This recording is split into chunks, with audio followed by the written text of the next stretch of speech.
Good evening பிள்ளைகள். Good Good evening evening. சரி, okay. என்னன்னு சொல்லி சொன்னா, இப்ப நம்ம கடைசி அடுத்ததா பார்க்க போறது வந்து பாத்தீங்கன்னா இந்த 5வது மாதிரி வினாத்தான் இல்லையா? நாங்க இதுக்கு முன்னுக்கு 5வது முதல் பேப்பருக்குரிய ஃபர்ஸ்ட் பார்ட், அதுல செகண்ட் பார்ட் எல்லா விஷயத்தையும் நாங்க ஆல்ரெடி பார்த்து ஃபுல்லா முடிச்சுட்டோம். இப்ப நம்ம இப்ப பார்க்க போறது வந்து பாத்தீங்கன்னா இந்த 5வது மாடல் பேப்பருடைய தேர்ட் பார்ட் பகுதியாக இருக்கக்கூடியது தான் நம்ம இதுல போட்டிருக்கேன். இதுல சும்மா உங்களுக்கு ஒரு என்ன சொல்றது, ஒரு பயிற்சிக்கு செய்யக்கூடிய வகையில தான் உங்களுக்கு 5வது மாடல் பேப்பர்ல இருக்கக்கூடிய 5, 6, 7, 8, 9, 10 இந்த 4 மாடல் பேப்பரும் உங்களுக்கு இருக்கும். 6வது மாடல் பேப்பரையும் சாரி 7வது மாடல் பேப்பரையும் 8வது மாடல் பேப்பரையும் நான் உங்களுக்கு 7வது பேப்பர் இன்னைக்கு நைட்டுக்கு உங்களுக்கு அப்படியும் நான் உங்களுக்கு ஷேர் பண்ணிடுவேன். 8வது மாடல் பேப்பர் நாளைக்கு நைட்டுக்கு அல்லது வந்து நாளைக்கு காலையில உங்களுக்கு அந்த 8வது மாடல் பேப்பரை உங்களுக்கு குரூப்ல வந்து ஷேர் பண்ணிடுவேன். சரிதானே? அதுக்கு அடுத்ததாக 9வது மாடல் பேப்பரை உங்களுக்கு நான் அனுப்பிடுவேன். சரிதானே? ஓகே. அதுக்குரிய சின்ன சின்ன கரெக்ஷன் மட்டும் இருக்கு, அதை பார்த்து நினைச்சுன்னா உங்களுக்கு 7வது மாடல் பேப்பர் அனுப்பிடுவேன். சரி, இப்ப இதுல பௌதிக புவியியல வந்து பார்த்தீங்கன்னா பிள்ளைகள் முதலாவது கேள்வி வந்து வடிவா பாருங்க. மூடிய தொகுதி மற்றும் தனித்தொகுதிக்கான உதாரணங்களை குறிப்பிடுக சொல்லி கேட்டிருக்காங்க. இதுல பிள்ளைகள் குறிப்பிடுக உதாரணங்கள் உங்கள்கிட்ட குறிப்பிடுகள் என்று கேட்டா நீங்க உதாரணங்களை மட்டும் எழுதுனீங்கன்னா சரி, அதை விட்டு கொண்டு அதை விளக்கி எழுதி அதுக்கு பிறகு உதாரணம் எழுத தேவைப்பாடு இல்லை. உங்கள்கிட்ட உதாரணம் கேட்டிருக்கிறாங்க என்றால் அது 2க்குரிய உதாரணங்களை மட்டும் நீங்க கொடுத்தாங்க வடிவா காணும். சரிதானே? மூடிய தொகுதிக்கு எது உதாரணங்கள் நாங்க சொல்லலாம்? புவித்தொகுதி. சரிதானே? மூடிய தொகுதிக்கு உதாரணம் புவித்தொகுதி. தனித்தொகுதிக்கு உதாரணம் எது? ஞாயிற்று தொகுதி. சரிதானே? ஞாயிற்று தொகுதி நாங்கள் உதாரணம் சொல்லலாம். அப்ப நீங்க வடிவாடு தரும் மூடிய தொகுதி என்று போட்டு டயஸ் பண்ணி புவித்தொகுதி என்று எழுத வேணும். தனித்த தொகுதி என்று போட்டு டயஸ் பண்ணி சூரிய தொகுதி அல்லது வந்து ஞாயிற்று தொகுதி என்று சொல்லி நீங்க எழுதி கொள்ள வேண்டும். இதுல யாருக்கும் எதுவும் சந்தேகம் இருக்கிறீங்களா? சரி, ஓகே. 2வது கேள்வம். புவித்தொகுதியின் 4 பிரதான கட்டமைப்புகளை குறிப்பிட்டு கேள்விய வடிவ கவனியில் இதுல நிறைய பேர் என்னோட சந்தேகமா கேட்டீங்க. 4 பிரதான கட்டமைப்புகளை குறிப்பிட்டு அவற்றின் 2னை சுருக்கமாக விளக்கு. நான் இது பாஸ் பேப்பர் செய்யும் போது நான் இந்த விஷயத்தை உங்களோட கதைக்கிறேன் இல்லையா? நாங்க பாஸ் பேப்பர் செய்யற சந்தர்ப்பங்கள்ல எங்களுக்கு 2012ஆம் ஆண்டு கால பகுதியில் இதே மாதிரி ஒரு கேள்வி ஒன்று போட்டிருந்தவங்க. அப்ப இன்னைக்கு அதுக்கு எப்படி விடை எழுத வேண்டும் என்ற விஷயத்தை பத்தி நம்மள்ட்ட நான் முதலுக்கு கதைச்சும் இருந்தேன். சரிதானே? ஓகே. அப்ப இதுல பாருங்க, புவித்தொகுதியினுடைய 4 பிரதான கட்டமைப்புகள் என்று கேட்டா நாங்க எதை பிள்ளைகள் கொடுக்க வேணும் மெயினா? புவியோடு இடையோடு உட்கோளவகம் நிறைய பேர் என்னடா பிள்ளைகள் இதுல குழப்பப்படுங்க. நான் சொல்ற விஷயம் தானே, என்னடா நாங்க முந்துதானி படிச்சிருக்கிறோம், இங்க எங்கள்ட்ட 4 பேர் இருக்கிறாங்க இப்படி சொல்லி இதுல குழப்பப்பட்டு நிற்கிறீர்கள். அப்ப நீங்க உடனே யோசிக்க வேண்டும் என்னன்னு கேட்டீங்கன்னா கோளவகத்தை நீங்க இங்க உடைச்சுத்தான் எடுக்க வேண்டும். ஏன்னு இப்ப உங்கள்ட்ட சந்தேகம் வரலாம், அதே சார் மற்றதெல்லாம் நாங்க உடைச்சு எழுதலாம் தானே, அப்ப கோளவகத்தை மட்டும் நாங்க உடைச்சு எழுதுறோம்னு கேட்டீங்கன்னா வடிவ கவனிங்க. இந்த கோளவகத்துல பிள்ளைகள் என்னன்னு கேட்டீங்கன்னா இந்த திண்மம் திரவம் இந்த 2னுடைய தன்மைகளை துல்லியமாக கணிப்பிட்டு பிரிக்கக்கூடிய தன்மை எங்களுக்கு கோளவகத்துல இருக்கிறதால்தான் கோளவகத்தை 2ஆ உடைக்கிறாங்க. உட்கோளவகம் வெளிக்கோளவகம் அப்படின்னு சொல்லி 2ஆ உடைக்கிறாங்க. அப்ப அதனால நாங்க எழுத வேணும் அப்படின்னா ஓடு மூடி உட்கோளவகம் வெளிக்கோளவகம் என்று சொல்லி 4 நீங்க குறிப்பிட வேணும்.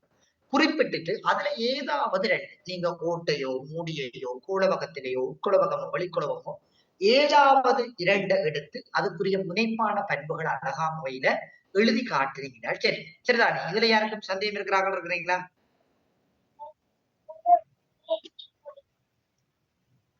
என்னது நோட் எல்லாம் போட்டு இருக்கும், இல்லாம இருந்தா பிரச்சனை இல்லை. நோட் இல்லாததுக்கு நான் கட்டாயம் நோட் தருவேன். 3வது வளிக்கோளத்தின் கட்டமைப்பில் உள்ளடங்கும் 3 படைகளை விளக்குக. இது இங்கதான் உங்களுக்கு ஒரு விஷயம் இருக்குது. நீங்க இதுக்கு அந்த பண்புகளை உங்கள்கிட்ட கேட்கிற சந்தர்ப்பங்கள்ல மற்றாக்கள் மைக்குகளை நோட் பண்ணுங்களா?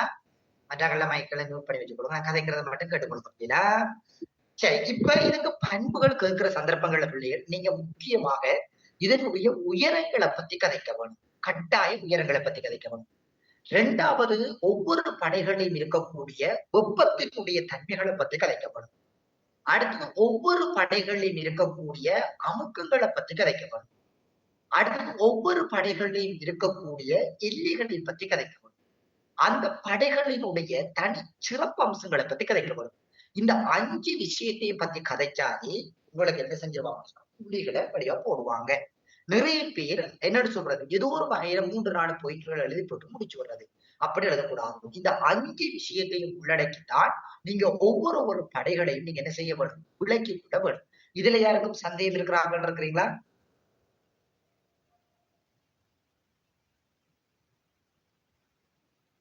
சந்தேகம் இருக்கிறார்கள்? யாழினி, அஸ்னா, அஸ்மா? இல்ல சார். இல்ல சார். இல்ல சார். அடுத்தது 4வது கேள்வி பாருங்க.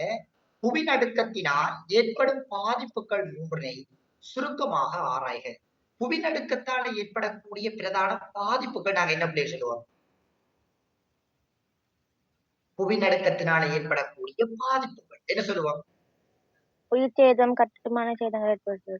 உயிர் சேதங்கள் ஏற்படுறது, கட்டடங்கள் உட்கட்டமைப்பு வசதிகள் பாதிக்கப்படுறது, அதே நேரத்துல பாத்தீங்கன்னா சரிவான பிரதேசங்கள்ல காணப்படக்கூடிய காடுகள் அழிவடைகிறது, போக்குவரத்து தடைப்படுறது.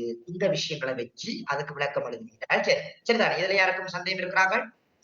சரி, இதுக்கு மானிட காரணியும் பௌதிக காரணி கலந்து எழுதணும் தானே? கலந்து எழுதலாம். உங்கள்ட்ட பொதுவா மானிட காரணி பௌதிக காரணி சொல்லி உங்கள்ட்ட கேட்காம விட்டால் நீங்க என்ன செய்யலாம் என்றால் அதை கலந்து எழுதலாம். ஒரு பிரச்சனையும் இல்லை. உங்களுக்கு புள்ளிகள் எதுவுமே குறைக்க மாட்டாங்க. இப்போ ஒருவேளை நம்ம மானிட காரணி மட்டும் எழுதினாக்கா புள்ளியா குறைப்பாங்களா? போடுவாங்க. உங்கள்ட்ட போய் துல்லியமா குறிப்பிட்டு கேட்கல தானே. அப்ப ஸ்கீம்ல என்ன செய்வாங்கன்னு கேட்டீங்கன்னா, உங்களுக்கு பௌதிக காரணியும் மானிட காரணியும் ஏதாவது குறிப்பிட்டிருந்தா புள்ளி கொடுக்க சொல்லுவாங்க. அப்ப நீங்க ஏதாவது குறிப்பிட்டிருந்தீங்கன்னா உங்களுக்கு அங்க கட்டாயம் உங்களுக்கு புள்ளிகள் விளக்குவாங்க. நீங்க அதை பத்தி யோசிக்க வேண்டிய தேவைப்பாடு எதுவுமே சரிதானே? சார், சொல்லுங்க. வளிகோளத்தின் கட்டமைப்பு அதுல மாறன் மண்டலம், படை மண்டலம், இடை மண்டலம், வெப்ப மண்டலம் அது என்னது சரி 3 குறிப்பிட்டு விளக்கணுமா இல்லாட்டி சும்மா ஒவ்வொன்னையும் போட்டு விளக்கணுமா? ஏனண்டா இதுல குறிப்பிட்டு விளக்க சொல்லியே. அப்ப நீங்க என்ன செய்வீங்கன்னு கேட்டீங்கன்னா, இப்ப மாறன் மண்டலம் என்று சொல்லி போடுவீங்க. மாறன் மண்டலம் சொல்லி போடுவீங்க. சரிதானே? மாறன் மண்டலம் போட்டுட்டு சரிதானே போட்டுட்டு அதுக்கு கீழே ஒவ்வொன்றையும் விளக்கி கொண்டு வருவீங்க. சரிதானே? அதுக்கு பிறகு படை மண்டலம் என்று போட்டுட்டு அந்த படை மண்டலத்துக்கு கீழே ஒவ்வொன்றையும் விளக்கி கொண்டு வருவீங்க. சரிதானே? Thank you sir. ஓகே. வேற யாருக்கும் சந்தேகம் இருக்கிறீங்களா? ஏற்படும் பாதிப்புகள் அப்படின்னு சொல்லக்குள்ள தரை தோட்டத்துல மாற்றங்கள் ஏற்படும் அது கீழே விளக்கலுமா? அப்படிங்க. இப்ப பொதுவா பிள்ளைகள் நீங்க எழுதுற அந்த முறைகள் தான் கூட புள்ளிகளாக இருக்கு. நீங்க எவ்வளவுக்கு சரியான முறையில யுனிக்கா எழுதுறீங்களோ அந்த அளவுக்கு கூட புள்ளிகள் என்ன உயர்ந்து கொண்டு வரும். இப்ப உதாரணம் நான் ஒரு பாயிண்ட் சொல்லி விளக்குறேன். நீங்க பாருங்க. உதாரணத்துக்கு ஒரு பாயிண்ட் விளக்குறேன் பாருங்க. உட்கட்டமைப்பு வசதிகளும் போக்குவரத்துகள் தடைபடுது என்ற ஒரு பாயிண்ட் கொடுக்குறேன் பாருங்க. அப்படி எழுத போறேன் பாருங்க. நிலநடுக்கமானது குறிப்பிட்ட சில பிரதேசங்களில் மட்டுமே இடம்பெறுகின்ற அனர்த்தமாக கருதப்படுகின்றது. இத்தகைய அனர்த்தங்கள் அத்தகைய பிரதேசங்களில் இடம்பெறுகின்ற சந்தர்ப்பத்தில் அங்கு காணப்படக்கூடிய முக்கியத்துவம் வாய்ந்த கட்டடங்கள் இடிந்து போவதனாலும் அப்பிரதேசங்களில் முக்கியத்துவம் வாய்ந்த பாலங்கள், பொது சேவை கட்டடங்கள் மற்றும் பாலங்களின் பாதைகள் என்பன இடிந்து விடுவதன் காரணமாக அத்தகைய பிரதேசங்களில் போக்குவரத்துகள் தடைப்பட வேண்டிய சந்தர்ப்பங்கள் அதிகம் ஏற்படுகின்றன. மற்றும் அத்தகைய பிரதேசங்களில் ஏதேனும் அவசர நிலை ஏற்படுகின்ற சந்தர்ப்பத்தில் அம்மக்கள் அதிக அளவில் பாதிக்கப்படக்கூடிய தன்மைகள் காணப்படுவதை நீங்க அடையாளம் கண்டு கொள்ளக்கூடியதாக உள்ளது. உதாரணம், இந்தோனேசியா போன்ற நாடுகளில் அடிக்கடி நிலநடுக்கங்கள் இடம்பெறுவதனால் அந்நாடுகளில் உட்கட்டமைப்பு வசதிகள் பாதிக்கப்படுவதை அவதானிக்க முடிகிறது அல்லது கண்டுகொள்ள முடிகிறது என்று சொல்லி அதை விளக்கி எழுதுகிறாச்சு. சொல்ற விஷயம் என்னங்கதா? Okay sir, thank you. சொல்லுங்க அக்ஷயா. சார், அந்த 4வது கேள்வியில பாதிப்புகள்ன்றதுக்கு பதிலா விளைவுகள் அப்படி வந்தாலும் நாங்க பொதுவான தீமைகள் தான் சார் குறிப்பிடுறோம். தீமைகளை தான் கேட்பாங்க. ஏனென்றால் புவின் அடுக்கம்ன்றது எங்களுக்கு நன்மையான ஒரு விடயம் அல்ல. புவின் அடுக்கம்ன்றது எங்களுக்கு சாதகமான விளைவுகளை ஏற்படுத்தினாலும் எங்களுக்கு பாதகமான விளைவுகள் தான் அதிகம். அப்ப அதுல கிட்டத்தட்ட 100% பாதகம் தான். அப்ப நீங்க பாதகமான விஷயங்களை தான் எழுத வேண்டும். புவின் அடுக்கங்கள், எரிமலை வெடிப்புகள் கேட்டா நீங்க பாதகத்தை தான் எழுதணும். சரிதானே? ஓகே. வேற யாரும் சந்தேகம் இருக்கிறீங்களா இதுல? சார், இந்த 4வது கேள்விக்கு பாயிண்ட்ஸ் போட்டு விளக்கினா பிள்ளையோ சார்? உதாரணத்துக்கு என்ன கதைக்கு எப்படி எழுதுவீங்கன்ற கதைச்சு காட்டு பாப்போம். உதாரணத்துக்கு எனக்கு கதைச்சு காட்டுங்க. இல்லாட்டி நீங்க எழுதி இருக்கிறத பார்த்து காட்டுங்க. இல்லையா சரியானது சுட்டி காட்டி சொல்லுங்க. இப்ப சார் உயிர் சேதம் ஏற்படலன்னு போட்டுட்டு புவிநடுக்கத்தினால் கட்டடங்கள் இடிந்து விழுவதனாலும் புவிநடுக்கத்தினால் பாரியளவான உயிர் சேதங்கள் ஏற்படுகின்றன. இவ்வளவு நீங்க சரியா? இல்ல சார், இருக்கு சார். இன்னும் அதை விலைக்கு எழுதுவீங்க அப்படியா? ஓ ஓ, அப்படி எழுதுனீங்கன்னா ஒரு பிரச்சனையும் இல்லை. அது ஒரு ஒன்றும் உயிர் சேதங்கள் ஏற்படுறது பிள்ளைகள் நீங்க நினைக்க கூடாது. வெறுமணி மனிதர்களுக்கு மட்டும்தானா உயிர் சேதம் ஏற்படும்டா? இல்லை. சிறுதானே எங்களுக்கு காடுகளும் இதனால அழியும். ஏனைய பறவை விலங்கின கூட்டங்களும் இதனால எங்களுக்கு என்ன செய்யும்? அழியும். அப்ப அந்த விஷயங்களையும் சொல்லி அதுக்குள்ள நீங்க வடிவ விலைக்கு எழுதுனீங்கன்னா சரி. சரிதானே? Okay sir. வேற யாருக்கும் சந்தேகம் இருக்கிறார்கள்? என்னது? நீங்க வர கேள்விகளை பிள்ளைகள் அந்த ஜாலினி மாதிரி அடுத்த திருத்தமாக கேட்டீங்கன்னா தான் பிள்ளைங்க இப்ப பாருங்க அக்ஷயா அப்படி கேட்ட யாழினி அப்படி கேட்ட அதே மாதிரி நீங்களுக்கு வந்து அழுத்த திருத்தமா கதைச்சுக்கினா தான் பிள்ளைங்க பிள்ளைங்க. சீபா கேளுங்க பிள்ளை. சார் கேளுங்க.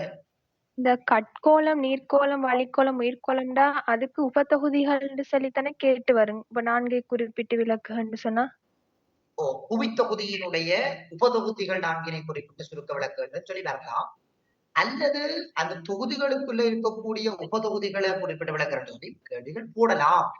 அப்படித்தான் துணிக்கா வருமண்டில போடலாம். அதுக்கு எங்களுக்கு உபதொகுதிகள் இருக்கு தானே, அதை சொல்லி சுமநோமல விளக்கி கொள்ளக்கூடிய மாதிரி வரலாம். Okay sir. சரிதானே? ஒரு மூடி மையம் தானே சார். அத 4 கேட்டா அதுக்குள்ள உள்ளதையும் பிரிச்சு எழுதணும். எது கோளவகத்துக்குள்ள இருக்கிற இல்ல விளக்கம் எழுதும் போது பிரிச்சு எழுதுங்க. நான் சொல்ற விஷயம் விளங்குதான். இப்ப ஓட எழுதும் போது நீங்க விளக்க எழுதுங்க. உள்ளுக்கு இருக்கிற பிரிவுகள் எழுதுங்க. உங்கள்கிட்ட அப்படி 4 குறிப்பிட சொல்லி கேட்டாங்கன்னா ஓடு மூடி உட்கொளம் வெளிக்கொளம் பிரிச்சு எழுதுங்க. சரிதானே? Okay sir. அந்த கேள்விகளை பொறுத்து மாத்துங்க. இப்ப இது 3 சொல்லி கேட்டாங்கன்னா 3 குறிப்பிட்டு விளக்க சொன்னாங்கன்னா ஓடு மூடி கோளவகம் என்று குறிப்பிட்டு விளக்குது. மையம் சரிதானே? சரி சார். சார் சொல்லுங்க. சரி, இப்ப அந்த அனர்த்தம் கேட்டு பாதிப்புகள் கேட்டு வரக்குள்ள நாங்க இப்ப ஒரு பாயிண்ட்ஸ கொடுத்து ஒரு குறைஞ்சது 6-7 வரியாலும் மீக்கணும் தானே நாங்க இருக்கிற விளக்கம். இப்ப உதாரணங்கள் பிள்ளைகள் நீங்க பொருத்த கதைக்கப்படும். பொய்யான விஷயங்களை பொருத்தமா கதைக்கப்படும். இப்ப உதாரணமா நிலநடுக்கங்கள் வருதுன்ற இலங்கையில் பாரியளவான நிலநடுக்கங்கள் ஏற்பட்டு கட்டிடங்கள் எல்லாம் முடிந்து விடுதுன்னு சொன்னா ஒரே வெட்டுவாங்க. ஏன் இலங்கையில நிலநடுக்கங்கள் ஏற்படுறதுன்றது எல்லாருக்கும் படிவா தெரியும். இது பச்சை பொய்யான விஷயங்கள் இருக்குன்னா யோசிப்பாங்க. இதுவே நீங்க ஜப்பானோ அல்லது பிலிப்பைன்ஸோ அல்லது வந்து ஹவாய் தீவுகள் எழுதுனீங்கன்னா உங்களுக்கு கண்டுக்க மாட்டாங்க. ஏனென்றால் எங்களுக்கு அங்க அடிக்கடி நிலநடுக்கங்கள் வருகின்ற சந்தர்ப்பங்கள் கூட. அப்ப நீங்க சும்மா எழுதலாம். இப்ப பிலிப்பைன்ஸில் அன்றைய காலத்தில் பிலிப்பைன்ஸில் ஏற்பட்ட நிலநடுக்கத்தின் காரணமாக அதிகளவான உயிர் சேதங்கள் இடம்பெற்றதையும் அவதானிக்க முடியும். இப்படி என்று சொல்லி உதாரணங்களை கொடுங்க. பொய்ய கதைக்கணும். அதை நாங்க சரியா அழுத்த திருத்தமா கதைக்கப்படும். அதுக்காண்டி சும்மா ஒருவாய்க்கிழங்கிட்ட பொய்யெல்லாம் கூட அடிச்சு புழுவ கூடாது. இலங்கையில நிலநடுக்கம் ஏற்படுது, இலங்கையில எரிமலை வெளிப்படுகிறது கதைக்க கூடாது பொய். அப்ப அந்த விஷயங்களை துல்லியமா யுனிக்கான்னு செய்யணும். சில நாடுகளை வச்சு விளைக்க எழுதலாம். உங்கள்கிட்ட ஒற்றுப்புள்ளையும் வராது. அழகான முறை சரிதான் பேர். சரிதானே? சரி சார். அடுத்தது பாருங்க, 2வது கேள்வி பாருங்க. 2வது கேள்வியை வழியா கவனிங்க. உங்களுக்கு சும்மா சாம்பிளுக்கு போட்டுருங்க. சரி, இதுல படம் போட்டிருக்க. என்ன படம் இதுல போட்டிருக்கிற படம்? இதுல போட்டிருக்கிற படம் என்னத்தை சொல்ல வருகிறது? காற்றின் கொண்டு செல்ல முறைகளை பத்தி கதைச்சிருக்கேன். சரிதானே? பாருங்க, கீழே உள்ள வரைபடத்தில் காற்றின் கொண்டு செல்லும் செயல்முறை ABC என்பவற்றால் காட்டப்பட்டுள்ளது. அவற்றினை பெயரிடுக சொல்லி கேட்டிருக்காங்க. என்ன சொல்லலாம்? என்ன சொல்லலாம்? காவிச்செல்லல். ஏ வந்து என்ன? பி வந்து என்ன? காவிச்செல்லல். முதலாவது ஏ வந்து காவிச்செல்லுதல். பாருங்க, மேலால போகுது. அந்த சின்ன சின்ன சின்ன சின்ன பரப்பொருட்கள் எல்லாம் மேலால போகுது. பி தாவி குதித்து பாய்ச்சல் தலை தாவி குதித்தல். 2 3 தான்.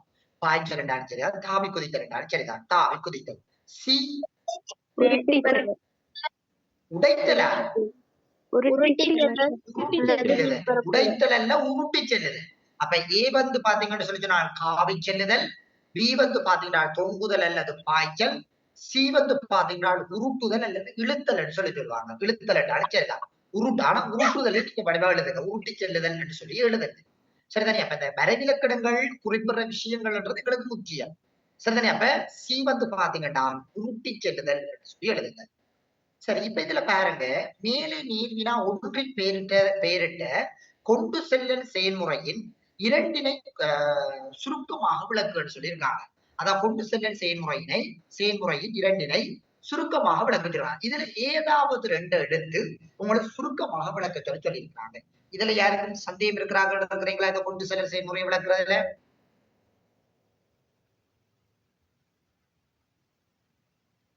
இல்லாட்டி நீங்க சொன்னீங்கன்னா அப்படின்னா அடுத்த விஷயத்துக்கு போயிருவேன். தெரிஞ்ச விஷயத்தை பத்தி நம்ம கூட கதைக்க தேவையில்லை. தெரிய மாட்டா உங்களுக்கு தெரியும் கொஞ்சம் சொல்லுங்க. நார்மலா சொல்லித்தாங்களே சார். சரி, நார்மலா சொல்றேன். இப்ப ஏ வந்து பாத்தீங்கன்னா பாய்ச்சல்.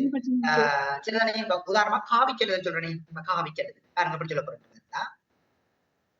பாலைவன பகுதிகளில் காற்றின் மூலம் சிதைவடைந்த அளவில் மிகவும் நுண்ணிய அளவான பொருட்களானது பாலைவன பகுதியின் மேல் மட்டமாக எடுத்துக்கொண்டு செல்லப்படுகின்ற செயல்முறை காவி செல்லுதல் என அழைக்கப்படுகிறது.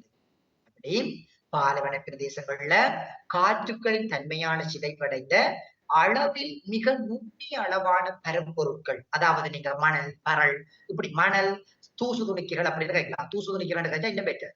இப்படி தூசு துணிக்கைகள் போன்ற அத்தகைய பாலைவன பிரதேசங்களில் மேல் வாரியாக எடுத்துக்கொண்டு செல்லப்படுகின்ற செயல்முறை காவி செல்லுதல் என அழைக்கப்படுகிறது.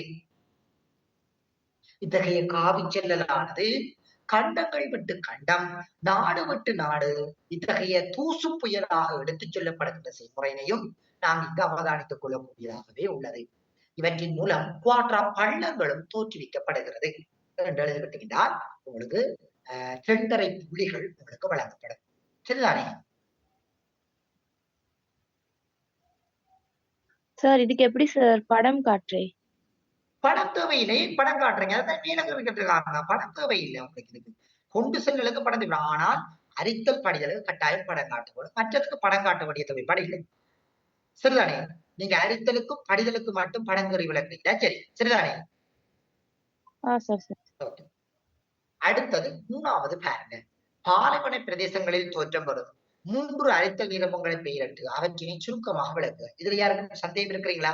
இதுல அரித்தல் நிலவங்களை குறிப்பிட்டு விளக்குறது இல்ல?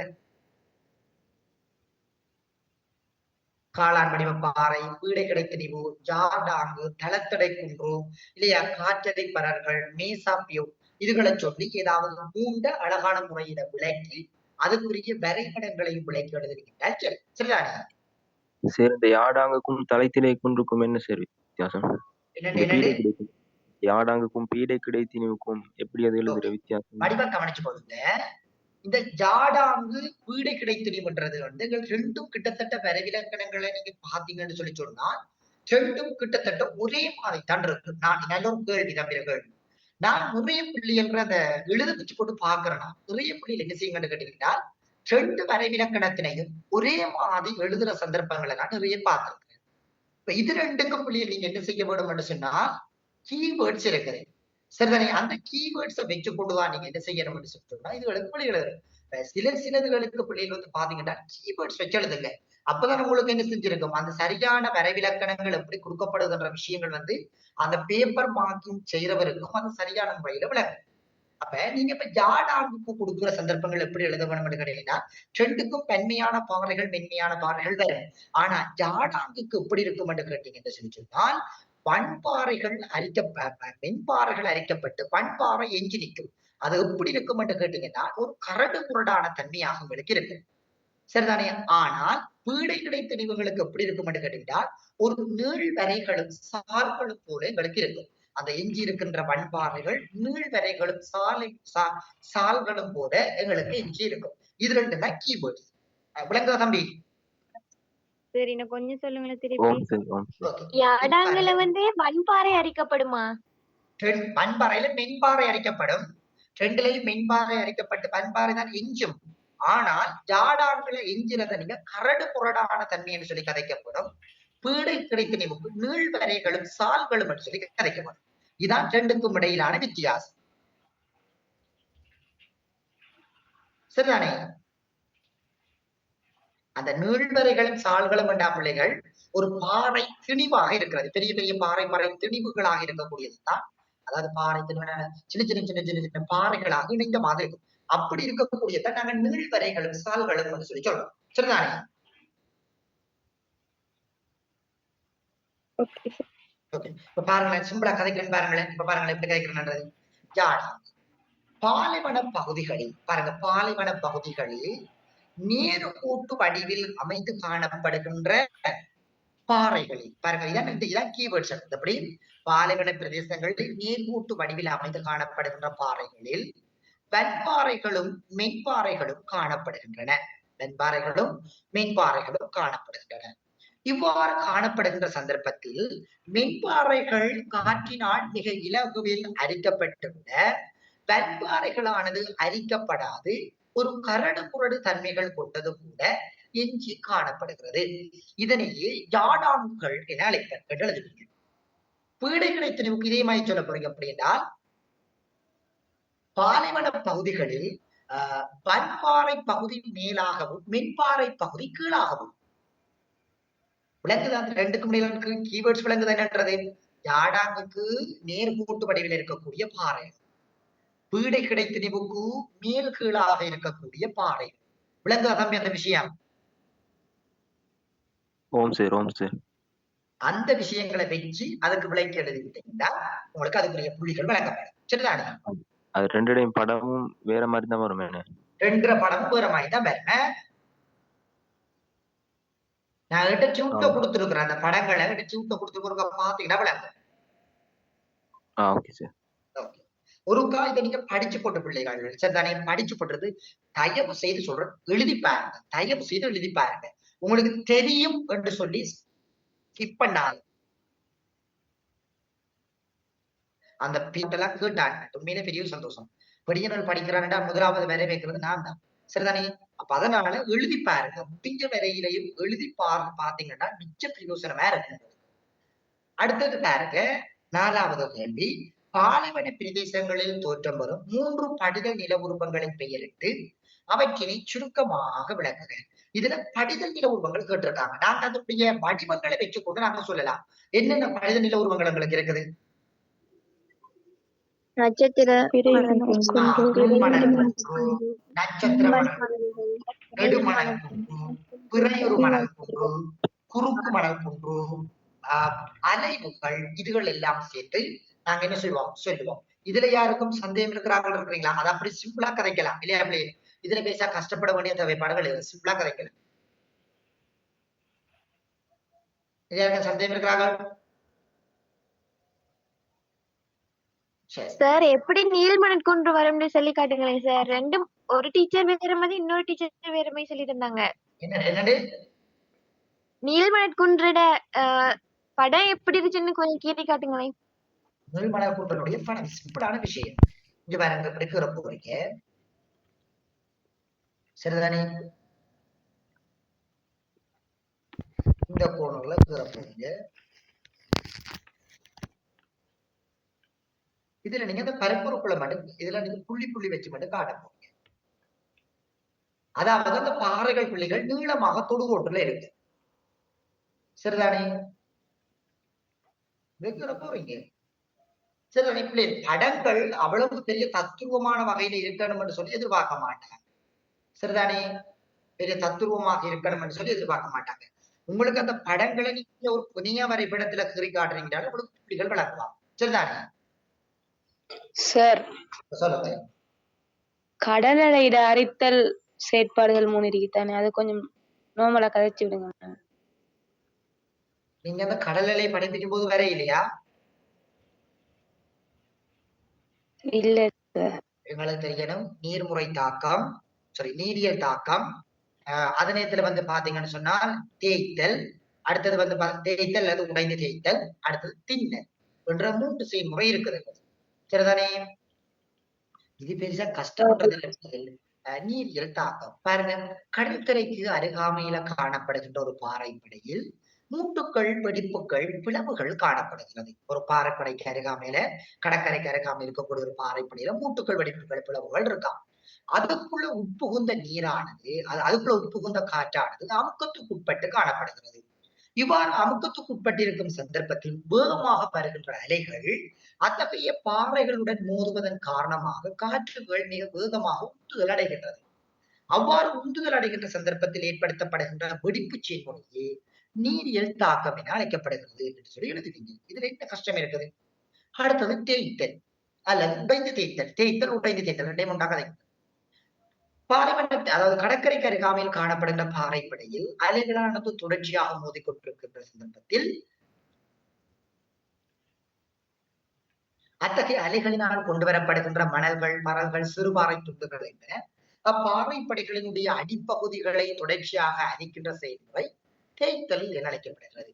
இவ்வாறு தொடர்ச்சியாக அரிக்கப்பட்டுக் கொண்டு போக அதனுடைய மேற்பகுதி உடைந்து கடலினுள் விடுகின்றது. அவ்வாறு கடலினுள் விழுந்த அந்த பகுதி மீண்டும் மீண்டும் தேய்வடைகின்ற செயல்முறையை அரைந்து தேய்த்தல் அழைத்தல். இத மொழிநடையில சிம்பிளா எழுதலாம். இது பெருசா பாடமாக்கணும்ன்ற தொகுப்பாடுகள் இல்லை.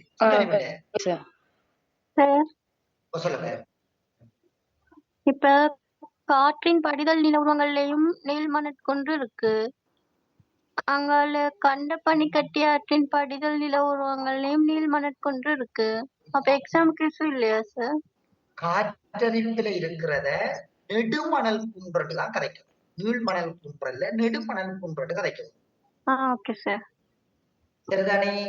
காற்றறிப்புல வாரத நேனா டூனா நெடுமணல் குன்று, பனிக்கட்டியில வாரதான் நீள்மணல் குன்று சொல்லி கதைக்கும். சரிதானே? இப்ப கிளியராயிட்டீங்களா? ஆனால் ரெண்டுக்கும் எப்படி சின்னதான் வரைவிலக்கணங்கள் மாறும். அதுக்கு எப்படி சொல்லுவீங்கன்னு கேட்டீங்கன்னா அலை போன்ற வடிவில பதிவு செய்யப்பட்டு கொண்டு போகும். அதாவது அந்த பனிக்கட்டியினுடைய அடிப்பகுதிகள்ல வருகின்ற அந்த நுண்ணிய பரப்பொருட்கள் தொடர்ச்சியாக சமவெளி பிரதேசங்கள்ல பதிவு செய்யப்பட்டு கொண்டு போற சந்தர்ப்பங்கள்ல ஒரு அலை வடிவான முறைகள்ல பதிவு செய்யப்பட்டு கொண்டு போறது நீள்மணல் குன்று. நெடுமணல் குன்றுன்றது பாலைவன பகுதிகளில் வரக்கூடிய நிலவரம். அதுக்கு நீங்க சொல்லுவீங்க எப்படி என்றால் காற்றினால் அழைத்துக் கொண்டு வரப்படுகின்ற பரல்கள், மணல்கள், தூசு துணிக்கைகள், துகள்கள் போன்றன அத்தகைய பாலைவன பிரதேசங்களில் அதாவது மிக அதிக தூரமான வகையில் பதிவு செய்து குவிக்கப்பட்டு காணப்படுகின்ற நிலவரம் நெடுமணல் குன்றுகள் என அழைக்கப்படும். இது மிக நீளமான தன்மைகள் கொண்டு பதிவு செய்யப்பட்டவைகளாக காணப்படும் என்று விளக்கி விளங்குதா? வேற யாருக்கு இதுல சந்தேகம் இருக்கிறார்கள்? சார் அந்த காளான் வடிவ பாறைக்கு கொஞ்சம் நோட்ஸ் கொஞ்சம் சொல்லுங்களேன். காளான் வடிவ பாறை. ஓகே.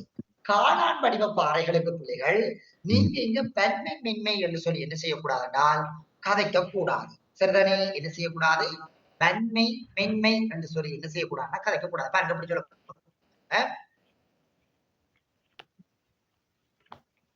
பாலைவன பகுதிகளில் காணப்படுகின்ற ஒரு பாறைப்படையின் மீது பாலைவன பகுதியில் காணப்படுகின்ற ஒரு பாறைப்படையின் மீது காற்றினால் காவிக்கொண்டு வருகின்ற அளவில் மிகப்பெரிய பரப்பொருட்களை அப்பாறைகளினுடைய அடிப்பகுதிகளில் தொடர்ச்சியாக மோதுவதன் காரணமாக அதிகளவான அரிப்பு செயல்முறை இடம்பெறுகிறது.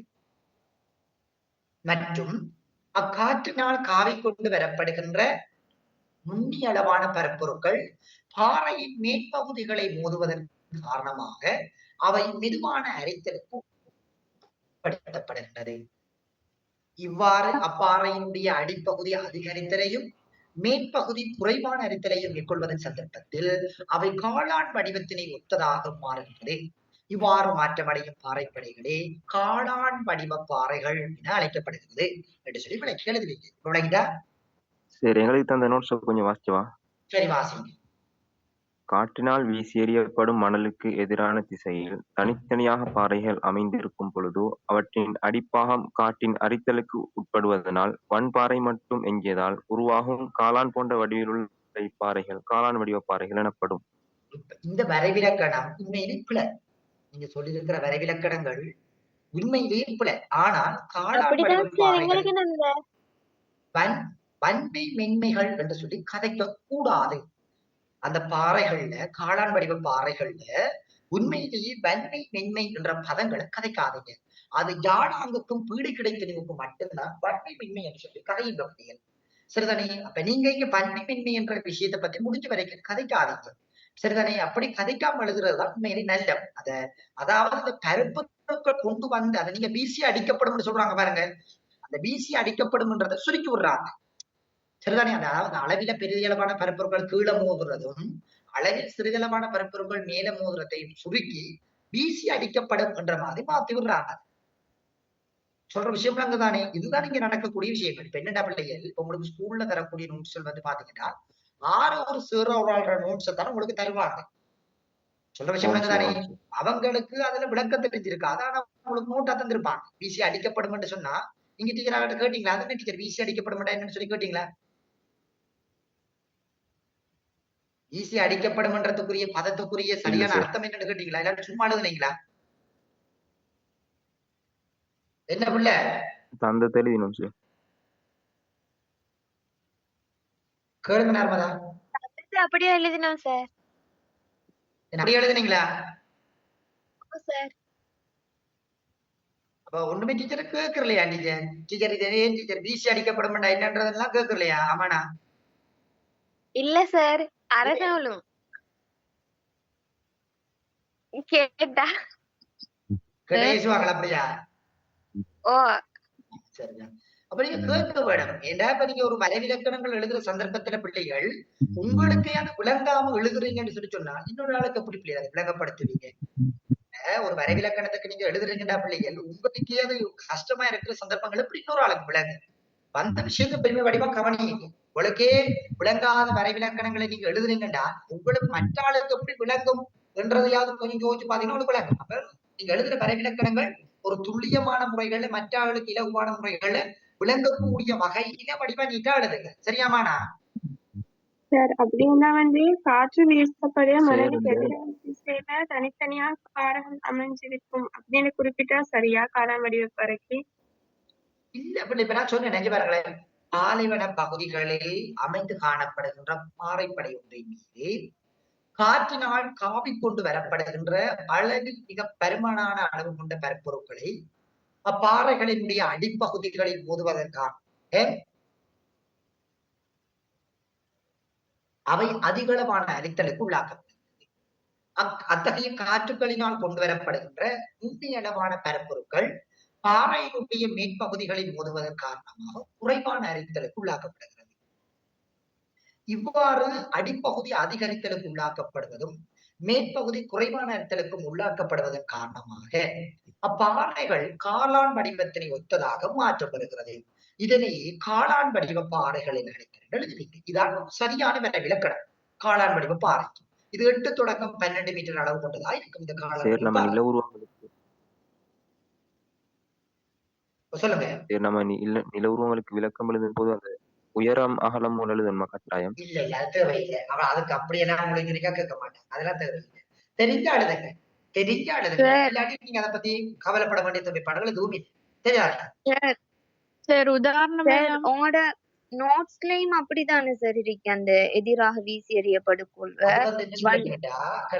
அது வந்து டீச்சர்ஸ் கைட்ல இருக்கிற டீச்சர்ஸ் கைட்ல இருந்தது. அதாவது வந்து பாத்தீங்கன்னா 2 பழைய சிலபஸ்ல இருக்கிற டீச்சர்ஸ் கைட் தான் எனக்கு கொடுத்தது. நான் அக்ஷயாக்கு தான் வந்திருப்பீங்க நினைக்கிறேன். அக்ஷயா இருக்கிறீங்களா உள்ள? நீங்க பிந்தி தனித்தனி நோட் தந்ததானே? ஓ நான் நோட்டுகள மாத்தி தந்திருப்பேன். இப்ப என்னடா பிள்ளைகள் வடிவா கவனிங்க. ஒவ்வொரு வருஷ ஸ்கீமும் பிள்ளைகள் மாற்றம். ஒவ்வொரு வருஷமும் மாத்துறாங்க ஸ்கீமுகளை. இப்ப நீங்க உதாரணமா 2023ஆம் ஆண்டு காலப்பகுதி வந்திருக்கிற பாஸ் பேப்பரையும் 2019ஆம் ஆண்டு காலப்பகுதியில் வந்திருக்கிற பேப்பரையும் உங்களோட டீச்சர்ஸ் கைட்டே வச்சு ஓடு நீர பாருங்க. நிறைய வித்தியாசம் இருக்கு. நிறைய வித்தியாசம். சரிதானே? அதே போலதான் வடிவ கவனிச்சு கொடுங்க. இந்த கடலலையின் செயற்பாடுகள் இந்த பேப்பர் மார்க்கிங்கள பிள்ளைகள் சில விஷயங்களை கதைப்பாங்க. எந்த விஷயங்களை பிள்ளைகளுக்கு மாத்துங்க, எந்த விஷயங்களை பிள்ளைகளுக்கு சொல்லிக் கொடுங்க. அதுக்கிட்ட மாதிரி நாங்களே உங்களுக்கு என்ன செய்யணும்? படிப்பிக்க வேணும். இப்ப இலங்கையினுடைய பாறைகள்ல நிறைய பிள்ளைகள் இருக்குன்றத டீச்சர்ஸ் கைட்ல சொல்லிட்டாங்க.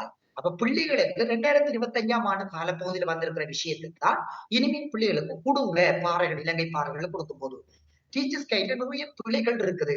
அப்ப நம்ம அந்த பிள்ளைகளை நாங்க சரியான முறையில திருத்திக் கொள்ற வேணும் என்று சொல்லி சொன்னா பிள்ளைகளுக்கு 2025ஆம் ஆண்டு காலப்பகுதியில வந்திருக்கிற விஷயத்தை பார்த்து பிள்ளைகளுக்கு கொடுங்கன்னு சொல்லி கேள்விடுறாங்க. அப்ப நீங்க இனிமேல் எழுதுற சந்தர்ப்பங்கள் அப்படி எழுதுனா தப்பு உங்களுக்கு புள்ளி வேற சொல்ற விஷயம் என்னதான் உங்களுக்கு ஆமாண்ணா நர்மதா கேளுக்க பிள்ளை நர்மதா சார் இந்த நில உருவங்களுக்கு கலர் கொடுக்கணும்னு சார் செமினார்ல சொன்னீங்க. கட்டாயம் படம் கொடுத்தே ஆகணும் படம் கொடுக்கலாட்டி உங்களுக்கு ஒரு புள்ளிதான் பேர் படம் கொடுக்கலாட்டி அவங்க கேட்டாலும் கேட்கலாட்டி படம் கட்டாயம் கொடுக்கப்படும் விளங்குதா நர்மதா படத்துக்கு கலர் கொடுக்கணும் சொன்னீங்க சார். ஓ கட்டாயம் படம் கொடுக்க வேணும் அவங்க கேட்டாலும் கேட்கலாட்டி இந்த படம் கலர் கொடுக்கணும் மாட்டி கேக்குறாள். கலர் கொடுக்கணும் கேக்குறாவா இல்ல இல்ல யாரு சொன்னீங்க கலர் எல்லாம் அடிச்சு மினக்கடணும் சொல்லி செமினார்ல கலர் கொடுக்கறது நல்ல அப்பதான் மார்க்ஸ் போடுவாங்கன்னு சொன்னீங்க. ஓ எத்தனை 10 மார்க்ஸ் போடுவாங்களாமா சரி இப்ப நாங்க கலர் கொடுக்குறோம்னா சும்மா பென்சிலால சும்மா கொடுத்துட்டா போதும் தானே. நார்மலா பென்சிலால கொடுத்தா போதும் பிள்ளைகள் நான் சொன்னேன் இப்ப என்ன பிரச்சனை சொல்லி பிள்ளைகள் இங்க நீங்க சித்திர பாடம் எடுக்கிறதுக்கு போவீங்க அங்க படம் வரைஞ்சி கலர் தீட்டி நீங்க சேர்த்து கேட்டுக்கலாம் மிஸ் ஒரு கேள்விக்கு 35 நிமிடம் ஒரு கேள்விக்கு 35 பிள்ளைகள் கொஞ்சம் கணக்கு கொடுத்து பாருங்களேன் பிள்ளைகள் நீங்க வடிவா படிச்சிருங்கானே எங்களுக்கு மொத்தமா நீங்க எத்தனை கேள்வி எழுத வேணும் பிள்ளைகள் எத்தனை கேள்வி எழுத வேணும் நர்மதா 5 கேள்வி சார். 5 கேள்வி எழுத வேணும் உங்களுக்கு எத்தனை மணித்தியாலம் மொத்தம் 3 மணித்தியாலம் 3 மணித்தியாலம் ஒரு மணித்தியாலத்துல எத்தனை நிமிடம் இருக்குது 60 நிமிடம் 60 அப்ப 3 மணித்தியாலத்துக்கு எவ்வளவு வரப்போகுது 180 180 மணித்தியாலம் வருது 180 மணித்தியாலம் வருது 180 5ஆல பிரியுது 180 5ஆல பிரிச்சு எவ்வளவு வரப்போகுது 180 5ஆல பிரிச்சு எவ்வளவு வரும் 36 36 அதாவது 35 அதான் 5 நிமிடத்தை எக்ஸ்ட்ரா வைங்க நான் ஏன்னு சொல்றேன் சரிதான் 35 நிமிடம் வரும் ஒரு கேள்விக்கு நீங்க எழுதுறது சரிதானே கல்வி அமைச்சார் 2 புள்ளி நீங்க 2 புள்ளி எழுதுறதுக்கு 3 நிமிடங்கள் எடுக்க வேணும் 2 புள்ளி எழுதுறதுக்கு 3 நிமிடங்களை நீங்க பயன்படுத்த வேணும்னு சொல்லியிருக்காங்க அப்ப நீங்க கேட்கலாம் மற்ற 2 நிமிடம் ஒரு கேள்விக்கு படைக்கலங்க இப்படிதான் பிரிச்சிருக்கிறாங்க உதாரணமா இந்த கேள்வி எடுத்து எழுத போறீங்க உதாரணமா இதுக்கு வந்து பாத்தீங்கன்னா 5 நிமிடங்கள் சரிதானே 5 நிமிடங்கள் இது விடத்துக்கு 10 நிமிடங்கள் சரிதானே இதுக்கு 10 நிமிடம் இதுக்கு 10 நிமிடம் இதுக்கு 10 நிமிடம் இவங்க சொல்றாங்க அப்படின்னா ஒரு கேள்விக்கு ஆக குறைஞ்சது 3.5 நிமிடங்கள் நீங்க எடுக்கலாம் 3.5 நிமிடங்கள் நீங்க ஒரு கேள்விக்கு எழுதலாம் மிச்சமா இருக்கக்கூடியதுகளை சரிகுல பாருங்க நீங்க எழுதிருக்கிறீங்களா எதுவும் பிளவிட்டு இருக்கீங்களா எழுத்துல எதுவும் மாறுபாடுகள் இருக்குதான்ற பாருங்க அப்ப நீங்க 35 நிமிடத்துல பிள்ளைகள் இதை நீங்க 3 உடைக்கலாம் அப்ப நர்மதா நீங்க யோசிச்சு பாருங்க அப்ப இதுல நீங்க இதுக்கு படம் வரைவிலக்கணம் எழுதி படம் வரைய வேணும் இதுக்கு வரைவிலக்கணம் எழுதி படம் வரைய வேணும் இதுக்கு வரைவிலக்கணம் எழுதி படம் வரைய வேணும் 3 நிமிடங்களுக்குள்ள உங்களோட வரைவிலக்கணங்கள் எழுதி கழுத்துட்ட முடியுமா நர்மதா கலர் தீட்ட முடியுமா இல்ல இல்ல எந்த ஸ்கீம்ல சொல்லி இருக்கிறாங்க கலர் தீட்ட சொல்லி யாருக்கு நம்மளுக்கு செமினார் செஞ்சது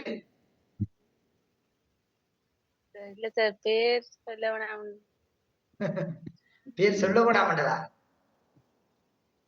பிள்ளைகள் எங்கேயுமே கலர் தீட்ட சொல்லியிருக்க மாட்டாங்க சரிதா நீங்க அப்படிலாம் குழம்பாதீங்க உங்களை நீங்களே குழப்பாதீங்க சரிதானே குழம்புனீங்கன்னா நீங்க கடுமையா கஷ்டப்பட்டு போயிருவீங்க சொல்ற விஷயம் தானே நீங்க சும்மா எல்லாம் குழம்பாதீங்க சும்மா சிம்பிளா செய்யற வேண்டிய விஷயத்தை போட்டு குழம்பாதீங்க கலர்ல எடுத்துருக்க டைம் போயிருக்கு என்ன செய்வீங்கன்னு தெரியுமா இப்ப உதாரணமா நீங்க இன்னொரு கேள்வியினுடைய டைம் இதுக்கு எடுத்து கொண்டிருப்பீங்க பிள்ளைகள் இப்ப உதாரணமா இப்ப 3வது கேள்வி எழுதுறதுக்குரிய டைம் அதாவது இறுதி கேள்விக்குரிய டைம் எல்லாம் நீங்க இதுல மினக்கெட்டு கொண்டிருப்பீங்க கலர் எல்லாம் படம் கீறி கலர் அடிச்சு இது திருடி வடிவில கீறி எல்லாம் ஒரு கேள்வி விட்டு கொண்டு வந்துருவீங்க கடைசி வந்து சொல்லுவீங்க சார் நான் ஒரு கேள்வி எழுதலன்றது கடைசிக்கு பாருங்க 20 புள்ளி எடுக்கிறதுக்கு 20 புள்ளியை விட்டு வந்திருக்கிறீங்க ஒரு 20 புள்ளி மார்க்ஸ் எடுக்கிறதுக்கு இன்னும் ஒரு 20 புள்ளி மார்க்ஸ் விட்டு கொண்டு வந்திருக்கிறீங்க பிள்ளைகள் உங்களுக்கு ஸ்கீம் சொல்றது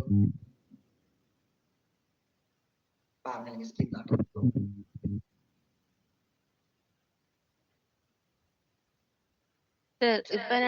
இது 2022 ஆண்டுக்கான ஸ்கீம் 2022 ஆம் ஆண்டு ஸ்கீம் அப்ப இதுல உங்களுக்கு சொல்லியிருக்கிறாங்க அப்படின்னு கேட்டீங்கன்னா படிவ கவனிங்க.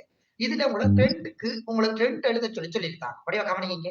ரெண்ட எழுத சொல்லியிருக்காங்க. அப்ப ரெண்டுக்கு வந்து இப்படித்தான் உங்கள்ட்ட ரொம்ப கணிப்பாங்க. ரெண்டுக்கு இப்படித்தான் கணிப்பாங்க. அதாவது வரைபடம் அப்படி ஒரு புள்ளி விளக்க வழியில் இருந்தால் 2 புள்ளி. வரைபடத்துக்கு உங்களுக்கு ஒரு புள்ளி தான் விளக்கப்படும்.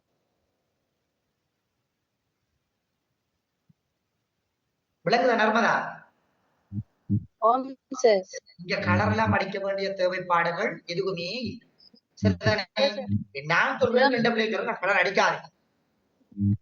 சரிதானே? உங்களோட சார் கலர் அடிக்க சொல்றேன். நீங்க கலர் அடிக்க உங்களுக்கு டைம் இல்லைன்னா நீங்க செய்யும். கலர் அடிக்கிறதுக்கெல்லாம் உங்களுக்கு புள்ளி வேறையா போடுவாங்கன்றது இல்லை. நீங்க சித்திர பாடம் எடுத்தாதான் கலர் தீட்டுறதுக்கு உங்களுக்கு மார்க்ஸ் விடும். கலர் தீட்டுறதுக்கு புயலுக்கு மார்க்ஸ் வராது. அதுக்கு நீங்க விஷயத்துக்கு மட்டும் தான் உங்களுக்கு மார்க்ஸ். நீங்க கலர் தூட்டி மார்க்ஸ் எடுக்க வேணும்னா சித்திர பாடம் எடுத்துதான் கலர் தூட்டி மார்க்ஸ் எடுக்க வேணும். இதுதான் பொதுவா சொல்லப்படுற விஷயம். கலர் தூட்டி தான் உங்களுக்கு மார்க்ஸ் விடும் என்று எங்கேயும் இல்லை. ஓகே, அடுத்த கேள்விக்குள்ள வாங்க. அப்படியே அடுத்த கேள்வி. இதுல பாருங்க பிள்ளைகள், ஒரு நீர்வளங்கள் சம்பந்தப்பட்ட ஒரு கேள்விதான் இதுல உங்களுக்கு போடப்பட்டிருக்குது. பாருங்க, தரைக்கீழ் நீரினுடைய அமைவு தொடர்பாக கீழ்வரும் வரைபடத்தில் ABC என்ற எழுத்தில் குறித்து காட்டப்பட்டிருக்கும் விடயங்களை பெயரிடுக. இந்த படத்துல தரைக்கீழ் நீர் சம்பந்தப்பட்ட ஒரு அமைவுதான் ஒரு படத்துல காட்டப்பட்டிருக்குது. இதுல ஏயாலையும் பியாலையும் சியாலையும் காட்டப்பட்டிருக்கிற விடயம் என்னன்னு சொல்லி கேட்கிறாங்க. இதுல ஏல காட்டப்பட்டிருக்கிற விடயம் எங்களுக்கு என்னவாக இருக்கும்?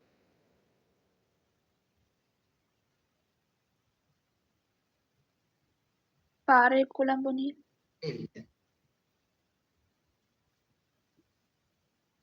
என்ன வரப்போகுது? தாய்ப்பாறைகள். நாங்க அதுக்கு சொல்லுவோம் என்னன்னு கேட்டீங்கன்னா தாய்ப்பாறைகள்.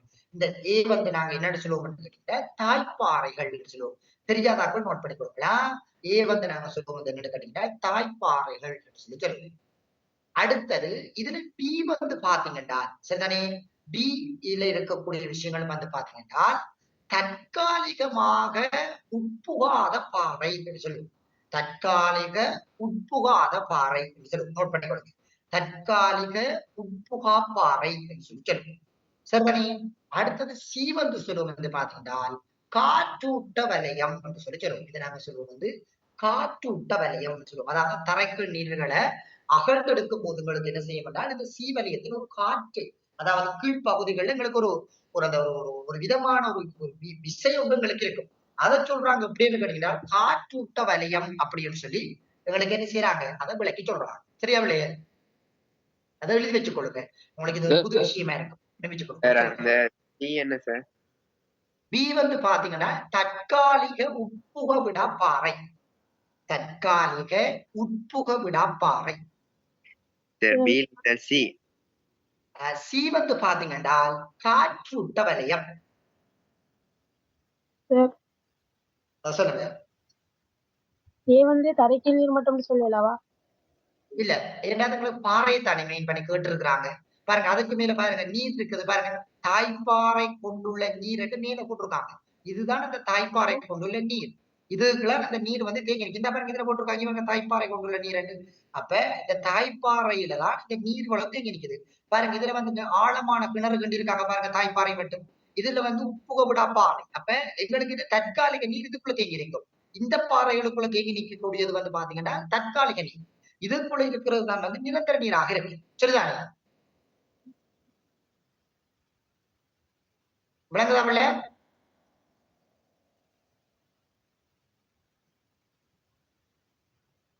ஓகே, அடுத்தது பாருங்க. இரண்டாவது கேள்வி, வரைபடம் ஏயில் தேங்கியுள்ள நீரினை பெற்றுக்கொள்ள பயன்படுத்தும் இரு முறைகளை குறிப்பிட்டு சுருக்கமாக விளக்கு. இது உங்களுக்கு முதல் நோட்டும் தந்திருக்கு. என்ன சொல்லலாம் நாங்க?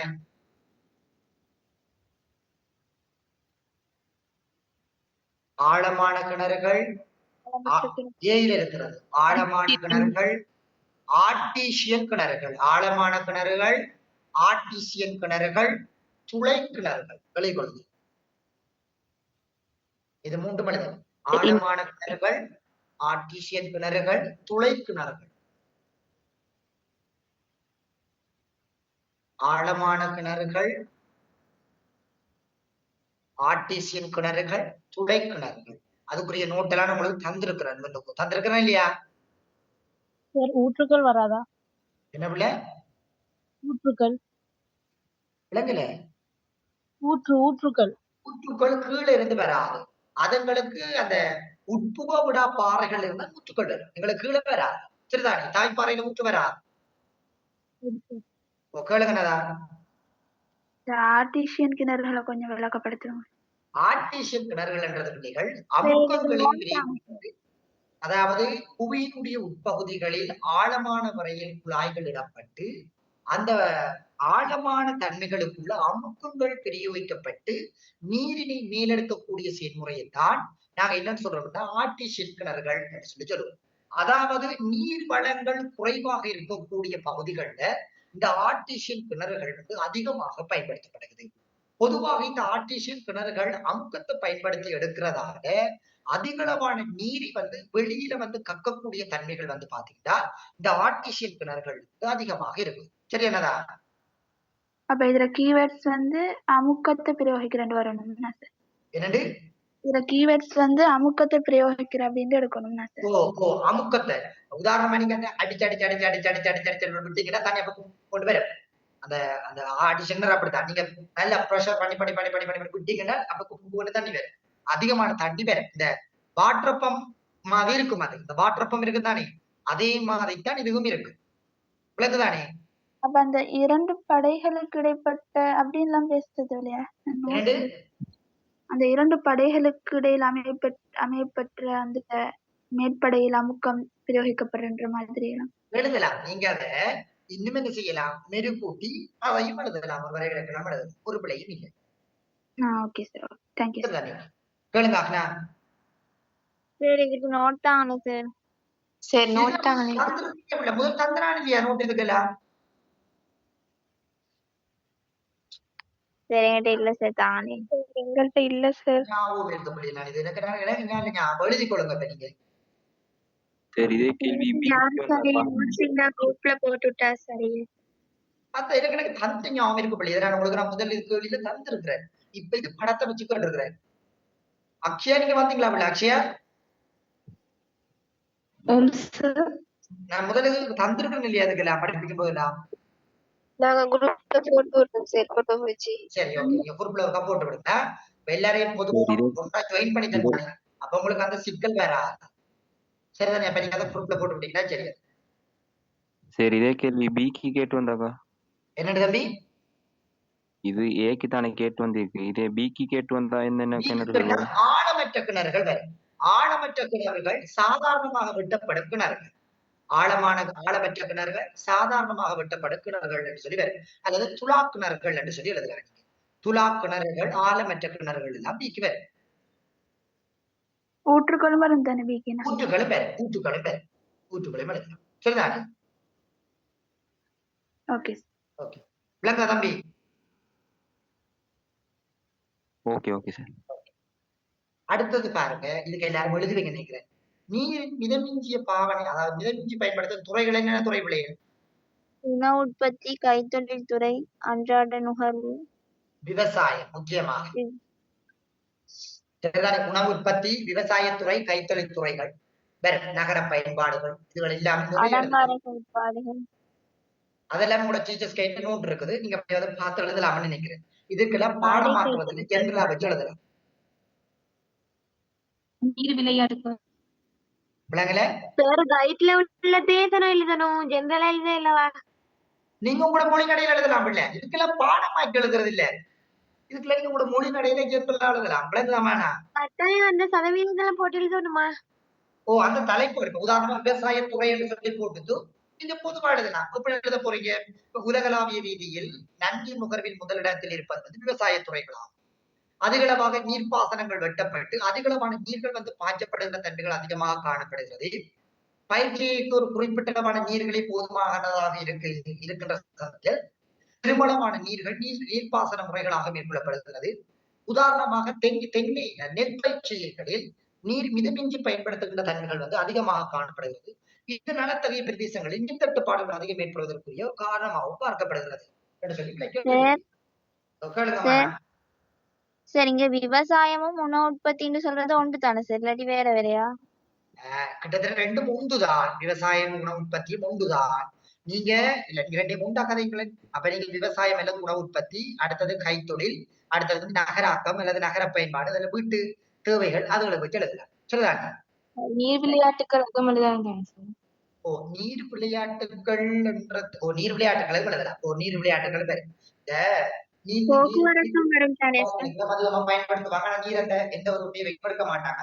அதுக்கும் எழுதலாம். நீங்க எழுதுற விடயத்துலதான் உங்களோட புள்ளிகளை அங்க வணக்கம். நீங்க அடுத்து கொடுக்குற விடயம் முக்கியமான. சரிதானே? Okay sir. அடுத்ததாக இலங்கையில் நீரினை பாதுகாக்க பின்பற்றப்படுவது 3 நடைமுறைகளை குறிப்பிட்டு விளக்கு. என்ன சொல்லலாம்? நீரை பயன்படுத்துவதற்கு மேற்கொள்ளப்படுகிற 3 நடவடிக்கைகள்.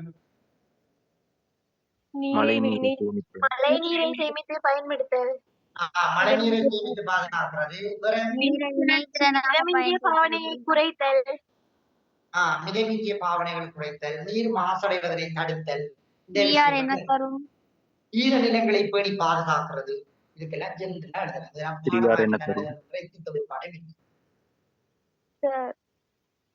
சொல்லுங்க. இலங்கையில நீர் அதிகமா பயன்படுத்தப்பட்டது வந்து அலங்கார உற்பத்தி. என்னது? இலங்கையில வந்து பொதுவாக நீர் வந்து அதிகமா பயன்படுத்தப்படுறது வந்து அலங்கார பொருட்கள் அது இருக்கா? விவசாயத்துக்கு. அப்படி என்று சொல்லி விவசாயம் நாங்க என்ன பிரதானமா சொல்லலாம். விவசாயம். அப்போ உலகளாவிய ரீதியில வந்து விவசாயத்துக்கும் நீரை பயன்படுத்துறது பிள்ளைகள் ஒவ்வொரு ஆண்டுக்கு ஆண்டு வித்தியாசம். சொல்ற விஷயம் தானே.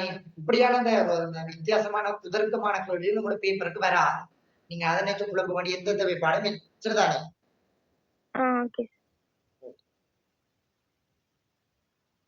அடுத்த கேள்வி, இந்த அனர்த்த முகாமைத்துவம். அனர்த்த முகாமைத்துவம் என்பதன் கருத்து யார்? என்ன அனர்த்த முகாமைத்துவம்? இதுக்கெல்லாம் முதல்லாம் தந்திருக்கிறேன் உங்களுக்கு வினாக்களுக்குரிய விடைகளை தந்திருக்கிறேன். என்ன அனர்த்த முகாமைத்துவம் பண்றது? அனர்த்தத்துல செல்வாக்கு செலுத்துற காரணிகளை தடுக்கிறது, அதே மாதிரி அந்த பின்விளைவுகளை குறைக்கிறது, உருவாக்குறது, நடைமுறைப்படுத்துற போன்ற விடயங்கள் வந்து அனர்த்த முகாமைத்துவம். இதுக்கு எழுதுவீங்க தானே? இந்த கேள்வியில யாருக்கும் சந்தேகம் இருக்கிறாங்களா? இல்ல சார், இல்ல. இதெல்லாம் ஜெனரலா எழுதலாம். பெரிய கஷ்டம்ன்றதுக்கு இல்லை. இதுல சரி, யாருக்குமே இது சந்தேகம் இருந்தா கேளுங்களா? அதுல எதுவும் சந்தேகம் இருக்கா? சரி, அடுத்தது மாறக்கூடிய குழப்பாங்க. கருத்து போல என்னமே எழுதுற என்னது? அது கருத்தை தானே கேட்டு கிடக்கு. விளங்கல? அனர்த்த முகாமைத்துவம் என்பதன் கருத்து அப்படித்தானே கேட்டு கிடக்கு. கருத்தட்டா என்றால் என்னன்றதுக்கு, அதாவது அனர்த்த முகாமைத்துவம் என்றால் என்ன என்ற ஒரு பதத்தை கருத்து என்னன்னு சொல்லி கேட்கலாம். சரியாமாண்ணா? சரி சார். சரி சார், நீங்க அம்மாண்ணா இந்த இடம் இல்ல, நீங்க ரிங்கோமலையில கந்தல்ல அங்க இந்த பதமெல்லாம் நம்ம பயன்படுத்துறதானே. என்றால் என்ன, கருத்து என்னன்றெல்லாம் கேட்கிறவானே. இதே மொழி கிடையாது பிள்ளைங்க. பொதுவா நம்ம என்றா என்ன, கருத்து என்ன அப்படின்னு சொல்லி நம்ம கதைக்கிறதானே பேச்சு வழக்குல கூட. சொல்லுங்கண்ணா. சார், அதுல 3வது கேள்வியில அந்த தேசிய கட்டட ஆய்வு நிலையம் போது பொதுவா அதுல நிலச்சரிவு அதை வச்சியா கதைக்கணும் ஃபுல்லாவே? நிலச்சரிவை பத்தி கதைக்கலாம். அடுத்தது கட்டடங்களினுடைய பாதுகாப்பு தன்மைகளை பத்தி கதைக்கலாம். இப்ப ஒரு இடர் ஒன்று ஏற்படுதா பிள்ளைகள், கட்டடத்தினுடைய தன்மைகள் எங்களுக்கு முக்கியம். இல்லாட்டி அந்த கட்டடங்கள் இடிந்து போய்விடும். அப்ப அந்த கட்டடங்களினுடைய தன்மைகள் எல்லாம் அதுக்குள்ள வச்சு கதைக்கலாம். சரிதானே? சொல்லுங்க. இருக்கிறது அப்படி எழுதி விட்டீங்க. சரியா சொல்லுங்க சார். அதுல 4வதுக்கு எப்படி வரணும் கொஞ்சம் சொல்லுங்களேன். இலங்கையில் இடர் முகாமைத்துவ செயற்பாட்டில் காணப்படுகின்ற பலவீனங்கள் 3 குறிப்பிட்டு சுருக்கமாக விளங்க. இப்ப பலவீனம் என்று சொன்னா இவங்க இடர் முகாமைத்துவத்தை என்ன, இப்ப உதாரணமா வந்து பாத்தீங்கன்னா நிலைமைகள் இல்லாமல். முதலாவது விஷயம், மக்களுக்கு இடையில இயற்கை அனர்த்தங்கள் தொடர்பான விழிப்புணர்வு நடவடிக்கைகள் இல்லை. அரசாங்கம் முன்னறிவிப்புகளை வந்து உடனுக்குடன் மேற்கொள்ளாதது. அதே நேரத்துல வந்து பாத்தீங்கன்னா அனர்த்த முகாமைத்துவ நிறுவனங்களினுடைய அறிவிப்புகளை மக்கள் ஏற்று நடக்காத தன்மை. சரிதானே? இப்படியான விடயங்களின் காரணமாகத்தான் எங்களுக்கு இந்த அனர்த்த முகாமைத்துவங்கள் அதிக அளவில் ஏற்படக்கூடிய சந்தர்ப்பங்கள் இருக்குது. சரிதானே? சார் இதுல வந்து ஓகே நடவடிக்கைகளுக்கு நிதி போதாமை காணப்படுறது அதையும் சொல்லி நிதி போதாமை அதுவும் எழுதல. அனர்த்தங்கள் ஏற்பட்ட போது அதற்கான சரியான நிதி வளங்களை பெற்றுக்கொள்ள முடியாது. அதுவும் நல்ல ஒரு பாயிண்ட். அதையும் எழுதலாம். Okay sir. சரிதானே? விளங்குதா பிள்ளை? ஓம் சார் ஓகே Okay. அடுத்தது இந்த முறை உங்களுக்கு அதிகமாக எதிர்பார்க்கப்படக்கூடியது சனத்தொகையினுடைய வளர்ச்சி. சரிதானே? அதிகமாக எதிர்பார்க்கக்கூடியது சனத்தொகையினுடைய வளர்ச்சி. என்னடா பிள்ளைகள் இந்த பேப்பர்களை நீங்க எழுதி போட்ட பிள்ளைகள் எனக்கு பிள்ளைகள் உண்மையிலே டைம் இல்லை. எனக்கு உங்களை பார்க்க வேணும். சரிதானே? நான் இந்த செமினாருக்கு போயிட்டு அங்க அந்த விஷயங்களை பார்க்க வேணும். அடுத்தது ரெண்ட பிள்ளைகளை பார்க்க வேணும். சரி, அப்படி எனக்கு நிறைய விஷயம் போடுறதான இப்ப எந்த கிளாஸ் பிள்ளைகள் அதுல போய் பார்க்க வேணும். அப்படி என்று சொல்லி இருக்கிறதால எனக்கு உண்மையிலேயே கூட அந்த விஷயங்களை சரிபட பாக்குறதுன்றது உண்மையிலேயே ஒரு பெரிய ஒரு கஷ்டமே இருக்குது. சரிதானே? அப்ப நீங்க என்ன செய்யுங்கன்னு கேட்டீங்கன்னா கூட பேப்பர்களை எழுதிட்டு பிள்ளைகள் உங்களுடைய ஆசிரியர்கிட்ட கொண்டு போய் நீங்க ஒரு திருத்தி பாருங்க. சரிதானே? நான் நினைக்கிறேன் பிள்ளைகள் ரெண்ட பேப்பர் எத்தனை 2022க்கும் 21க்கும் நினைக்கிறேன் 2 பெட்ச் ஆகளுக்கு பிள்ளைகள் 2 வந்தது. 2 பெட்சும் ஒரே பெட்சா வந்தவங்க அவங்க 2 இருக்கும் பிள்ளைகள் இப்ப உங்களுக்கு செய்யறது மாதிரி 10 மாடல் பேப்பர் அதுக்கு செஞ்சனா 1 தொடக்கம் 10 வரையான பேப்பர் செய்தனா அதுக்கு ஸ்கீமும் படிவா தெளிவா விளக்கமாக எழுதி கொடுத்தனா. அந்த பிள்ளைகிட்ட போய் கேட்டீங்க என்றால் ஒருவேளை என்னட்டு இருக்கலாம் அந்த பிள்ளைகளை முதல்ல என்னட்ட பெருசா அந்த என்னன்னு சொல்றது நான் பெருசா கூட பிள்ளைகளை அப்பெல்லாம் எடுக்க இல்லை அதை கொண்டு போகணும் அப்படின்ட்டு ஸ்கூல் டீச்சராக தான் எனக்கு கொஞ்சம் பிள்ளைகளை தந்தவங்க. நான் நினைக்கிறேன் என்னன்னு கேட்டீங்க எந்த ஸ்கூல்ன்னு கேட்டீங்கன்னா புத்தளம் ஒரு ஸ்கூல் பிள்ளைகள் கொஞ்சம் பேர் வந்ததுல 20-25 பிள்ளைகிட்ட வந்ததுங்க. அடுத்தது கண்டி பிள்ளைகள் கொஞ்சம் பேர் வந்தது. நீங்க எல்லா இடத்த பிள்ளைகளும் அடுக்கையும் இல்லை அப்ப. சரிதானே? அதுக்கு அடுத்தது வந்து அப்புறம் கொஞ்சம் பிள்ளைகள் அடுத்தது குறுநாள் பிள்ளைகள் கொஞ்சம் பேர் வந்தது நினைக்கிறேன்.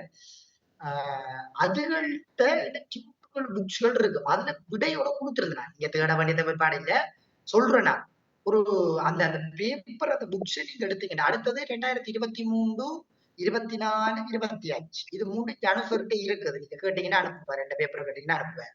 சரிதானே? மற்ற அவங்க 2 வச்சு சேர்த்து செஞ்ச பேப்பர் என்னட்டு இருந்து உருட்டி என்னட்ட கிடக்குது எந்த ஃபோல்டருக்குன்றது தெரியாது. அது விடையோட இருக்குது. ஒரு பிராக்டிகலுக்கு நீங்க செஞ்சு பார்க்கலாம்ன்ற மாதிரி நான் தேடினேன். எப்படி சேவ் பண்ண எனக்கு தெரியாது. அவ்வளவு நிறைய ஃபோல்டர் ஃபைல் இருக்கிறது எனக்கு கண்டுபிடிக்க கஷ்டமா இருக்கு. சரிதானே? யாரையும் உங்கள்கிட்ட இருந்தாருங்க இல்லாட்டி தேவையில்லை உங்களுக்கு இந்த இதை எதிர்பார்ப்பு ரீதியா இருக்கு தானே. அடுத்தது பேப்பர் செய்யுங்க பிள்ளைகள். புவியலுக்கு செய்யற மாதிரி மற்றதுக்கும் செய்றீங்களா? 10 பேப்பர்கள் மற்ற பாடங்களுக்கு செய்றீங்களா பிள்ளைகள்? டிலக்ஷாவா உங்களுக்கு வரக்கூடிய பகுதிகள் எல்லாம் எடுத்து பேப்பர்கள் எல்லாம் செய்யறீங்களா? வடிவா செஞ்சீங்கன்னா நல்ல ரிசல்ட் எதிர்பார்ப்போம். சரி, அடுத்தது பாருங்க மானிட புவியில பாருங்க. மானிட புவியில பாருங்க அட்டவணை 1 1871 தொடக்கம் 2001க்கான இலங்கையின் சனத்தொகை வளர்ச்சி தொடர்பான தரவுகள் தரப்பட்டது. அட்டவணை 1 பயன்படுத்தி பின்வரும் வினாக்களுக்கு விடை எழுதுதல். இதுல 1871 தொடக்கம் பிள்ளைகள் 2001 வரையான காலப்பகுதிக்குரிய இலங்கையினுடைய சனத்தொகை வளர்ச்சி தொடர்பான தரவுகள் இங்க தரப்பட்டிருக்குதா. இதை பயன்படுத்தி உங்களுக்கு என்ன செய்ய சொல்லியிருக்காங்கன்னா வினாக்களுக்கு விடை எழுத சொல்லியிருக்காங்க. இதுல முதலாவது கல்வி சனத்தொகை வளர்ச்சி என்றால் என்ன? சனத்தொகை வளர்ச்சி என்றது சனத்தொகையில ஏற்படுற அதிகரிப்பு அல்லது குறைவு. அதிகரிப்பு அல்லது குறைவு. அதாவது எங்களுக்கு தெரியணும் அண்மை காலமாக சனத்தொகை வளர்ச்சி என்றது குறைவடையாத வண்ணம் வளர்ச்சி எடுத்துக் கொண்டு போகும். சரிதானே? சனத்தொகை இரட்டிப்படையக்கூடிய சந்தர்ப்பங்களும் கூடுதலாக இருக்குது. அப்ப அதுகளை வச்சு விளைச்சல் இருக்கீங்க. சரி, சரிதானே?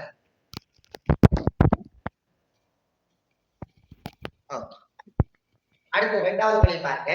1871 தொடக்கம் 2001 வரை காலத்தில் இலங்கை சனத்தொகை வளர்ச்சியில் காணப்படும் முனைப்பான அம்சங்கள் தெரிவிக்கும். என்ன சொல்லலாம்? முனைப்பான அம்சங்கள் உண்டு.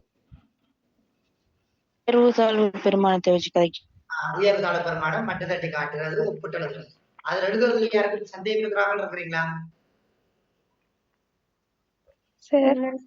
இந்த படிப்படியாக அதிகரிக்கும் பேச்சு இப்படித்தானே சார்? உங்களுக்கு பிள்ளைகள் எழுதுறதுக்குரிய முறைகள் எல்லாம் உங்களுக்கு சொல்லி தந்திருக்கிறேன். அதன் அடிப்படையில விளக்கங்கள் எழுத வேண்டும். சொல்ற விஷயம் என்னதா சார்? சொல்லுங்க. நான் சொல்லவா சரியான்னு பாக்குறீங்களா? சொல்லுங்க பாப்போம். இலங்கையின் குடிசன மற்றும் ஆண்டறிக்கை 2002ஆம் ஆண்டின் தரவின் அடிப்படையில் 1871 தொடக்கம் 2001ஆம் ஆண்டுக்கான சனத்தொகை வளர்ச்சியினை அவதானிக்கின்ற பொழுது 1871ஆம் ஆண்டில் சுமார் 2 மில்லியனாக இருந்த சனத்தொகை 2001ஆம் ஆண்டில் சுமார் 18 மில்லியனாக உயர்வடைந்துள்ளது. இக்காலப்பகுதியில் எந்த ஆண்டிலும் சனத்தொகை குறைவடையவில்லை என்பதை எம்மால் அவதானித்துக் கொள்ள முடிகின்றது. Very good. இது ஒரு பாயிண்ட், அழகான பாயிண்ட், நல்ல நீட்டான பாயிண்ட். படிவ 2 புள்ளி கொடுக்குறேன். இதே மாதிரி இன்னும் 2 பாயிண்ட் எழுதுனீங்கன்னா உங்களுக்கு 6 புள்ளி அழகான நல்ல ஒரு நீட்டான பாயிண்ட். அடுத்ததையும் வாசிச்சவா? அடுத்த மாசம். Very good. மேற்குறித்த அட்டவணையினை அவதானிக்கின்ற பொழுது 1871ஆம் ஆண்டுடன் ஒப்பிடுகையில் 2001ஆம் ஆண்டில் சனத்தொகை சுமார் 8 மடங்கினால் அதிகரித்துள்ளது. மேலும் 1946ஆம் ஆண்டில் 6 மில்லியனாக இருந்த சனத்தொகை 2001இல் 18 மில்லியனாக 3 மடங்கினால் அதிகரித்துள்ளது. 1871 தொடக்கம் 1946ஆம் ஆண்டு வரை சனத்தொகை வளர்ச்சி மெதுவாக காணப்பட்ட போதிலும் 1946க்கு பிறகு வளர்ச்சி வேகம் மிக அதிகமாக காணப்படுகிறது. குறிப்பாக 1971 தொடக்கம் 2001 வரையான காலத்தில் சனத்தொகை வளர்ச்சி வேகமாக உள்ளது. இதே போல எழுதப்படும். நிறைய பேர் பிள்ளைகள் ஒத்த பசங்க எழுதுறது. இந்த பிள்ளை மாதிரி எழுதுனா மட்டும்தான் உங்களுக்கு நல்ல பெறுவர்கள் வரும். நீட்டான நான் கொண்டு கொடுப்பேன். சார், மூணாவது பாயிண்ட் இருக்கிறீங்களா? சரி, மூணாவது பாயிண்ட் வாசிக்க நீட்டா இருந்தது. Very good. மேற்குறித்த அட்டவணையினை தெளிவான முறையில் அவதானிக்கின்ற பொழுது இக்கால பகுதியில் 1981ஆம் ஆண்டில் சுமார் 14 மில்லியனாக இருந்த சனத்தொகை 2001ஆம் ஆண்டில் சுமார் 18 மில்லியனாக காணப்படுகிறது. இவை 4 மில்லியனினால் அதிகரித்துள்ளது. இது 20 வருடத்தில் ஏற்பட்ட அதிகபட்ச அதிகரிப்பாகும். எனவே சனத்தொகை வளர்ச்சியானது ஒவ்வொரு 10 வருடமும் அதிகரித்து கொண்டு செல்வதனை அவதானிக்க முடிகின்றது. நீட்டான பாயிண்ட். இதே போலதானா நீங்க எல்லாரும் எழுதுறீங்கன்றது ஒரு கவனிங்க. அழகான பாயிண்ட். பாருங்க, நீங்களே சொல்லுங்க, அப்ப மார்க்ஸ் கொடுப்பீங்களா இல்லையான்றது.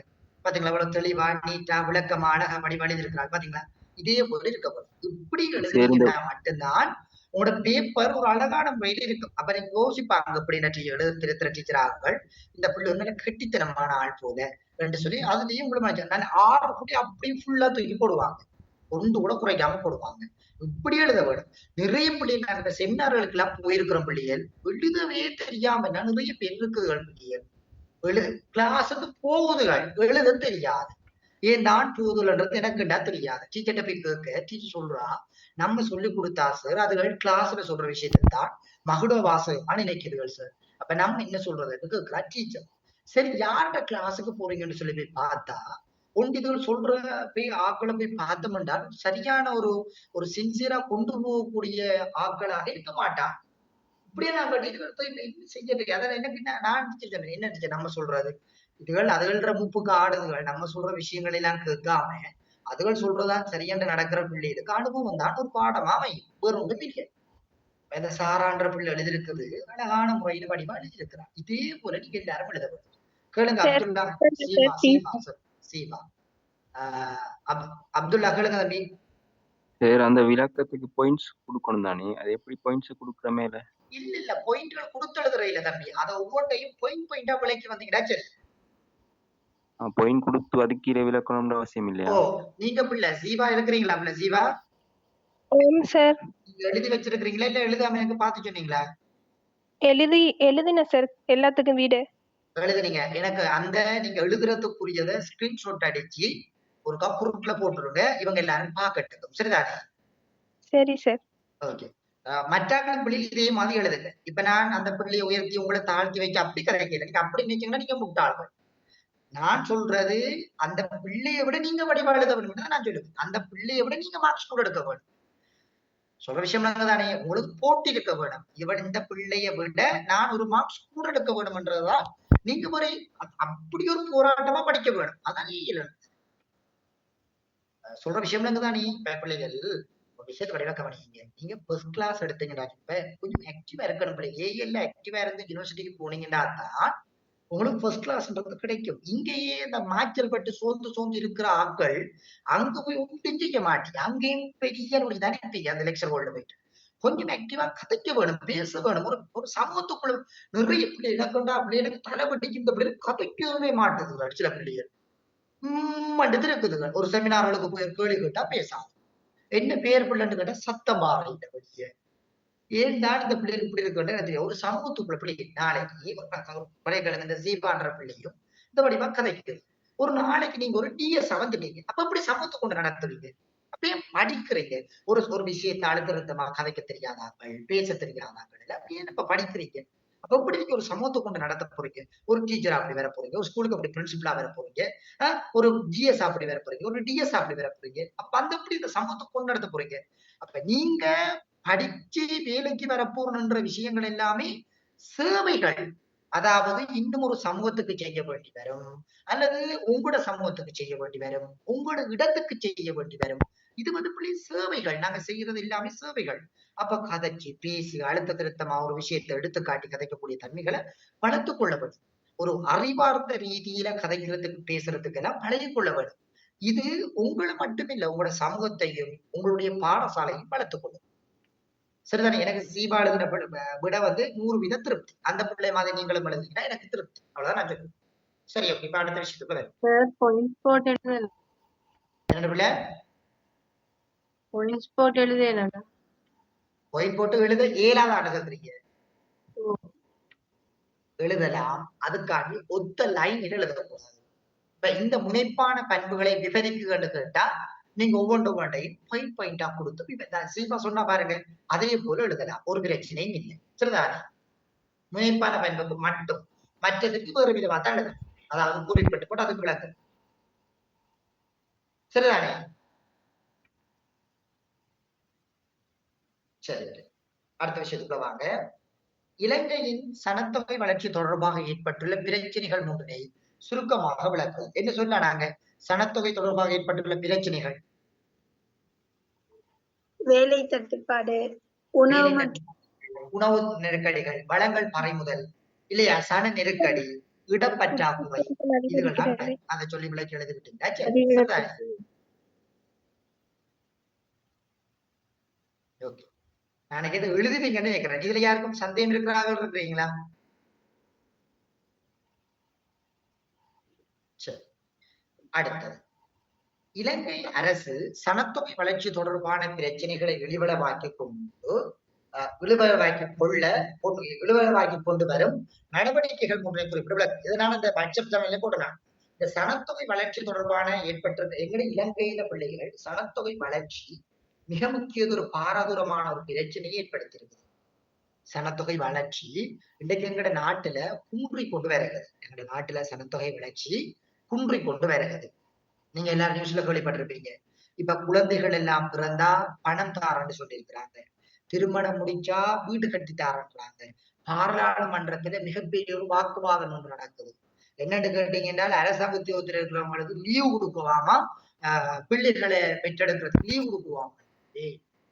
என்னடா அவங்களை கதைக்கிறன்னு தெரியாம இருப்பது உண்மையிலே. சரிதானே? இது உண்மையிலே காரணம் இல்லை. காரணம் கூட தெரியாது. இயேசு பிள்ளை இருக்கிறாங்களுக்கு காரணம் தெரியாது. அன்றாட சாப்பாட்டுக்கு வழி இல்லாதவன் அதுக்குள்ள போய் கொமெண்ட் கொஞ்சம் இருந்தது வாய்ச்சி பார்த்தனா. சரிதானே? அப்ப அவர் அதுல ஒருத்தர் கொமெண்ட் பண்ணிருக்கான். நீங்க சொல்லுவீங்க கல்யாணம் கட்டி பிள்ளைகளை பத்தோட பால்மா யாரு வாங்கி கொடுத்து போட்டுருக்கான். சரிதானே? பிள்ளையாரு ஒரு பிள்ளைகள் பிறந்த உடனேயே அந்த பிள்ளைகளுக்கு எவ்வளவு சிலவுகள் வரும். அப்ப அந்த சிலவுகள் எல்லாம் யாரு பாக்குறேன்? இதுக்காண்டி குழந்தைகளை பெற்றெடுக்காம இருக்கிறாங்க. சொல்ற விஷயம் தானே. இப்ப இதுக்காக என்ன செய்யறாங்க? குழந்தைகளை பெற்றெடுக்க பிள்ளை 42% திருமணம் முடிக்காம இருக்கிறாங்க. 42% எங்களுடைய இலங்கையில திருமண வீதம் குறைஞ்சிருக்கு. விவாக வீதம் 42% குறைஞ்சிருக்குது பிள்ளைகள். அப்ப இது எங்க போகுதுன்னு சொல்லி பார்த்தோம்டா, எங்கேயோ போகுது. எங்கட நாடு சனத்தொகையிலே பின்னடைஞ்சு எல்லாத்திலையும் பின்னடைஞ்சு போகுது பிள்ளைகள். இந்த நாட்டை அழுத்தி திருத்தி ஒரு நிலையில வைக்க வேண்டும் என்று சொல்லி சொன்னால் இந்த நாட்டுல இருக்கக்கூடிய முழு பேரும் ஒன்று சேரவும். இனம், மதம், மொழி இதெல்லாம் தூக்கி எறிஞ்சு போட்டு எல்லாரும் ஒற்றுமையா ஒன்றா கைகோர்த்து ஒரு பக்கம் நின்று நாட்டினுடைய உற்பத்திகளை உயர்த்தாத வண்ணம் எங்களோட நாடு துளி கூட முன்னேறாது. அதை முன்னேற்ற முடியவே முடியாது. அது யாரு வந்தாலும் சரிதான். எங்களோட நாட்டு மக்கள் எல்லாரும் பொதுப்படையாக சிந்திக்காத வண்ணம் நாடு அபிவிருத்தி அடையாது. மலேசியாவில இதே மாதிரி எங்களோட நாட்டை விட படுமோசமாக இருந்து நீங்க மலேசியாவில போய் பாத்தீங்கன்னா எல்லாரும் சோசலிசம் மதம் தெரிவாங்க பாருங்க.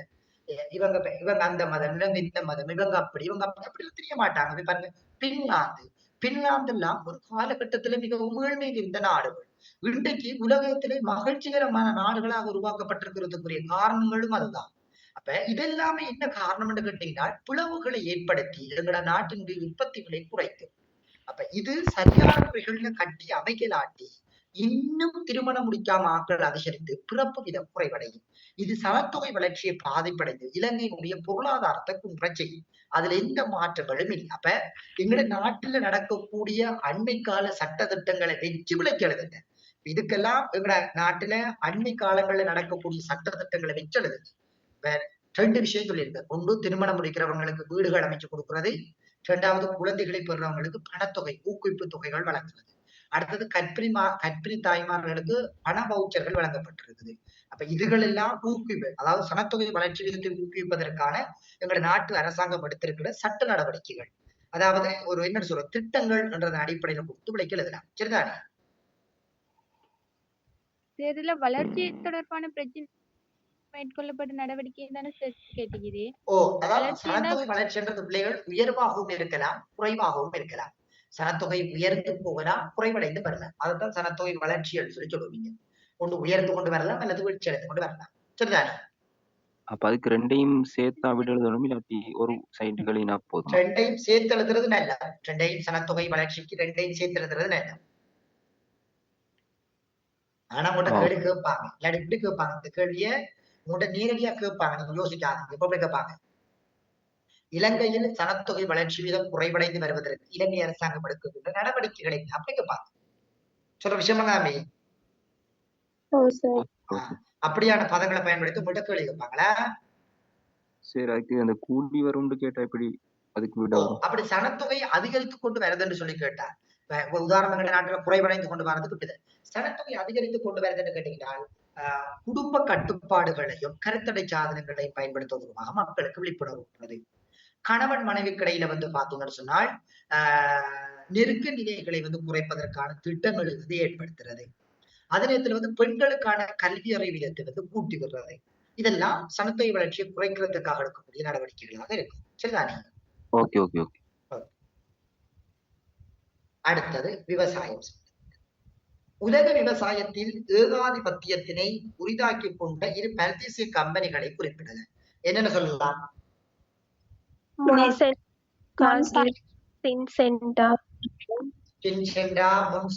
இதுகளெல்லாம் சொல்லி கீல்ஸ் இதுகளெல்லாம் வருது. அடுத்தது, விவசாய ஏகாதிபத்தியம் காரணமாக ஏற்படும் 3 பிரச்சனைகளை விளக்கு. இந்த விவசாயத்துல ஏகாதிபத்தியம் காரணமாக ஏற்படக்கூடிய பிரச்சனைகள் என்ன? அதாவது பல்தேசிய கம்பெனிகள் தான் ஏகாதிபத்தியம். அப்ப இந்த ஏகாதிபத்தியம் காரணமாக ஏற்படக்கூடிய 3 பிரச்சனைகள் என்ன? விவசாயிகள் கடனாளி ஆகிறது, விவசாயிகள் கடனாளிகள் ஆக்கப்படுறது. அடுத்தது பாதிக்கப்படுறது. அதாவது பீடை நாசினி, களை நாசினி, பசலைகள் போன்றவற்றுக்கு விலைகள் அதிகரித்துக் கொண்டு போறது. வேற சூழல் தொடர்ச்சியாக மாசடைந்து கொண்டு செல்றது. வேற உள்ளூர் விவசாயம் பாதிப்படைகிறது, உள்ளூர் விவசாய உற்பத்திகள் பாதிக்கப்படுறது. இதுகள் எல்லாமே வேற அழகான போயிட்டு அடிமையாகுதல் வருமா? என்ன தம்பி? தேசிய கம்பெனிகளுக்கு அடிமையாகுதல் வருமா? அதையும் சொல்லலாங்க. அடிமையாகுதல் அதுக்கு எப்படி விளக்குவீங்க? நீங்க கொடுக்குற பாயிண்ட்களை சரியான முறையில விளக்குவீங்களா என்றதையும் ஒருக்கா கவனிச்சு கொண்டுதான் செய்ய வேண்டும். சுதந்திரமான தீர்மானங்கள் மேற்கொள்றது சொல்லலாம். அந்த சுதந்திரமான தீர்மானங்கள் மேற்கொள்றது அதையும் சொல்லலாம். நீங்க ஏதாவது ஒரு 3 பாயிண்ட முக்கியத்துவப்படுத்தி எழுதுனீங்கன்னா காண பிள்ளைகள். சரி, ஏதாவது ஒரு 3 பாயிண்ட நல்ல வடிவம் முக்கியத்துவப்படுத்தி எழுதுனீங்கன்னா சரிதானே? ஏகாதிபத்தியம் என்றால் உலக விவசாயம் இல்ல ஏகாதிபத்தியம்ன்றது ஒரு பல்தேசிய கம்பெனிகள் இந்த விவசாயத்துல கொண்டிருக்கக்கூடிய தாக்கங்கள். அடுத்தது இலங்கையின் விவசாய அறுவடைகள் வீண்தெரியாதனை தடுப்பதற்கு அண்மைக்காலமா பின்பற்றப்படும் 3 நடைமுறைகள் என்ன? குளிரூட்டிகளை பயன்படுத்துறது, பொதிகளை பயன்படுத்துறது, அதனை வந்து பாத்தீங்கன்னு சொல்லி சொன்னால் ஒரு சரியான ஒரு பாதுகாப்பு கவசங்களை ஏற்படுத்துறது. இதுகள் எல்லாம் பொருத்தமான கூடைகளை பழங்களுக்கு பொருத்தமான கூடைகளை பயன்படுத்துறது. இதுகளை விளக்கி எழுதுறீங்க. சரி சரி, உதாரணம் கொடுத்து விளக்குறீங்க. சரி சார், மீள் விநியோகம் வருமா இதுக்கு? தகரத்தில் அடைக்கிறது சொல்லுங்க. மீள் விநியோகம் படுத்துறது, இப்ப நகரத்துல போகாட்டி அதை கொண்டு வந்து கிராமத்துல விக்கிற மாதிரி. அப்படியெல்லாம் கொடுத்துள்ளது பிள்ளை. அதுல ஒரு முரண்பாடு ஒன்று இருக்குது. என்னன்னா கிராமத்துல இருக்கிறவங்க எல்லாமே வெளிச்சவாயன்ற மாதிரி போயிருக்கிறது. சரி சார், பாயிண்ட்ஸ் அப்படி என்று நீங்க அந்த பாயிண்ட்களை மாத்திக்கத்தி கூட எழுதிடுறாங்க. தகரத்தில் அடைக்கிறது, பொதியில் அமைக்கிறது, கூடைகளை பயன்படுத்துறது, குளிர் ஊட்டுறது, இதுகளை வச்சு உள்ளது. சரியானதா? Okay sir, okay. அடுத்தது இலங்கையில் பல்பொருள் சிறப்பு அங்காடிகள் வாடிக்கையாளர்களை கவர்வதற்காக பயன்படுத்தும் 3 உத்திகளை சுருக்கமாக விளக்குக. என்ன சொல்லலாம்? 3 உத்திகள். விலை கழிவுகளை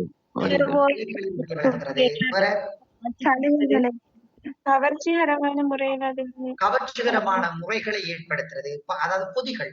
உதாரணம் வந்து பாத்தீங்கன்னா சின்ன பிள்ளைகளுக்கு அந்த சின்ன சின்ன கலரா மிட்டாய்களை உருவாக்குறது. அப்படி அந்த கவர்ச்சிகரமான உணவுப் பொருட்களை, கவர்ச்சிகரமான பாக்கெட்டுகளை உருவாக்குறது. வேற வாகன பாக்கிங்களை ஏற்படுத்துறது. உதாரணம் வந்து பாத்தீங்கன்னா எங்கேயாவது வாகன பாக்கிங்களை உருவாக்கி அந்த வாகனங்கள் அதுல வைக்கிறது. அதாவது அந்த பல்திசைக்காரங்க அருகாமையில வந்து சிறுவர்களுக்கான விளையாட்டு பூங்காக்கள் அமைக்கிறது இல்லையா? இதுகள் எல்லாம் புதிய உத்திகள்ன்றது அடிப்படையில கதை. சரிதான். பல்வேறு அளவுகள்ல எங்களுக்கு பெற்றுக்கொள்ள என்னுள்ள பல்வேறு அளவுகள்ல பெற்றுக்கொள்ளணும் எங்களோட விருப்பப்படி. அளவுகள் எதை நீங்க சொல்றீங்கன்னு தெரியாம கூடைகள் வழங்குவாங்க. உதாரணமா வந்து பாத்தீங்கன்னா பொருட்களை வழங்குறதுக்கு கூடைகளை வழங்குறது, அதுக்கு சொல்லலாம். நீங்க ஏன் அளவுகளை கதைக்கிறீங்க? விளங்கல நீங்க அதுல என்ன சொல்ல வாரீங்க?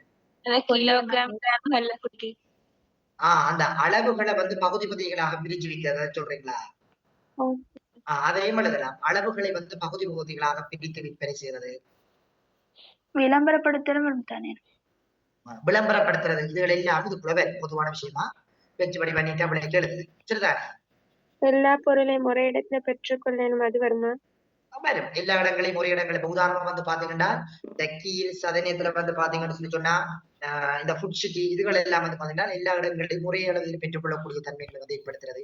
ஆனா முக்கியமா நம்ம சொல்ல போட மாட்டோம், எழுதத்தான் இருப்போம். ஒண்ணு விலக்கழிவுகளை விளக்குறது, வாகன பாக்கிங்களை உருவாக்குறது, விளையாட்டுக்கு அதாவது பல்பொருள் அங்காடிகளுக்கு அருகாமையில விளையாட்டு திடல்களை வந்து அமைக்கிறது. அடுத்தது கவர்ச்சிகரமான முறைகள்ல பொதிகளையும் உணவுகளையும் வந்து தயாரிக்கிறது. இந்த 5ல ஏதாவது 3 வச்சு விளைக்கிறது. தரமான உணவுகளை பெற்றுக்கொள்ளக்கூடியதாக காணப்படும். எப்படி தரமான உணவு பொருட்கள் சொல்ல வாரீங்க? எப்படின்னா விளம்பரப்படுத்துறது, அதுகளை சொல்லலாம். அதுக்கு ஏத்த மாதிரி இருந்துச்சுங்க சார். இல்ல நான் சொல்லியிருக்கேன் இப்ப இந்த 5 விஷயம் அதுல ஏதாவது 3 சொல்லி நீங்க விளக்கி எழுதி பழகுங்க. சரிதானே? பொருத்தமான ஊழியர்களை அமர்த்துதல். அது பொருத்தமான ஊழியர்களை அமைக்கிறது தம்பி சொல்ற மாதிரி பொருத்தமான ஊழியர்களை கொண்டு வாரது. ஊழியர்கள் எல்லாம் படிப்பா கதைக்க போகணும் கஸ்டமரோட. அதை விட்டு அங்கே திருப்பி தெரிஞ்ச சொன்னா நீங்க இயலாது. சொல்ற விஷயம் வந்து அதெல்லாம் அந்த பிசினஸ் ட்ரிக்ஸ்கள் தான் அதெல்லாம். சரி பிள்ளைகள், ஓகே. நாளைக்கு காலையில பிள்ளைகள் எடுக்க மாட்டேன் பொழுது நாளைக்கு நைட்டுக்கு இதே மாதிரி நாளைக்கு 9 மணில இருந்து 11 மணி மட்டும் நாளைக்கு போகும் கிளாஸ்ல. சரிதான்?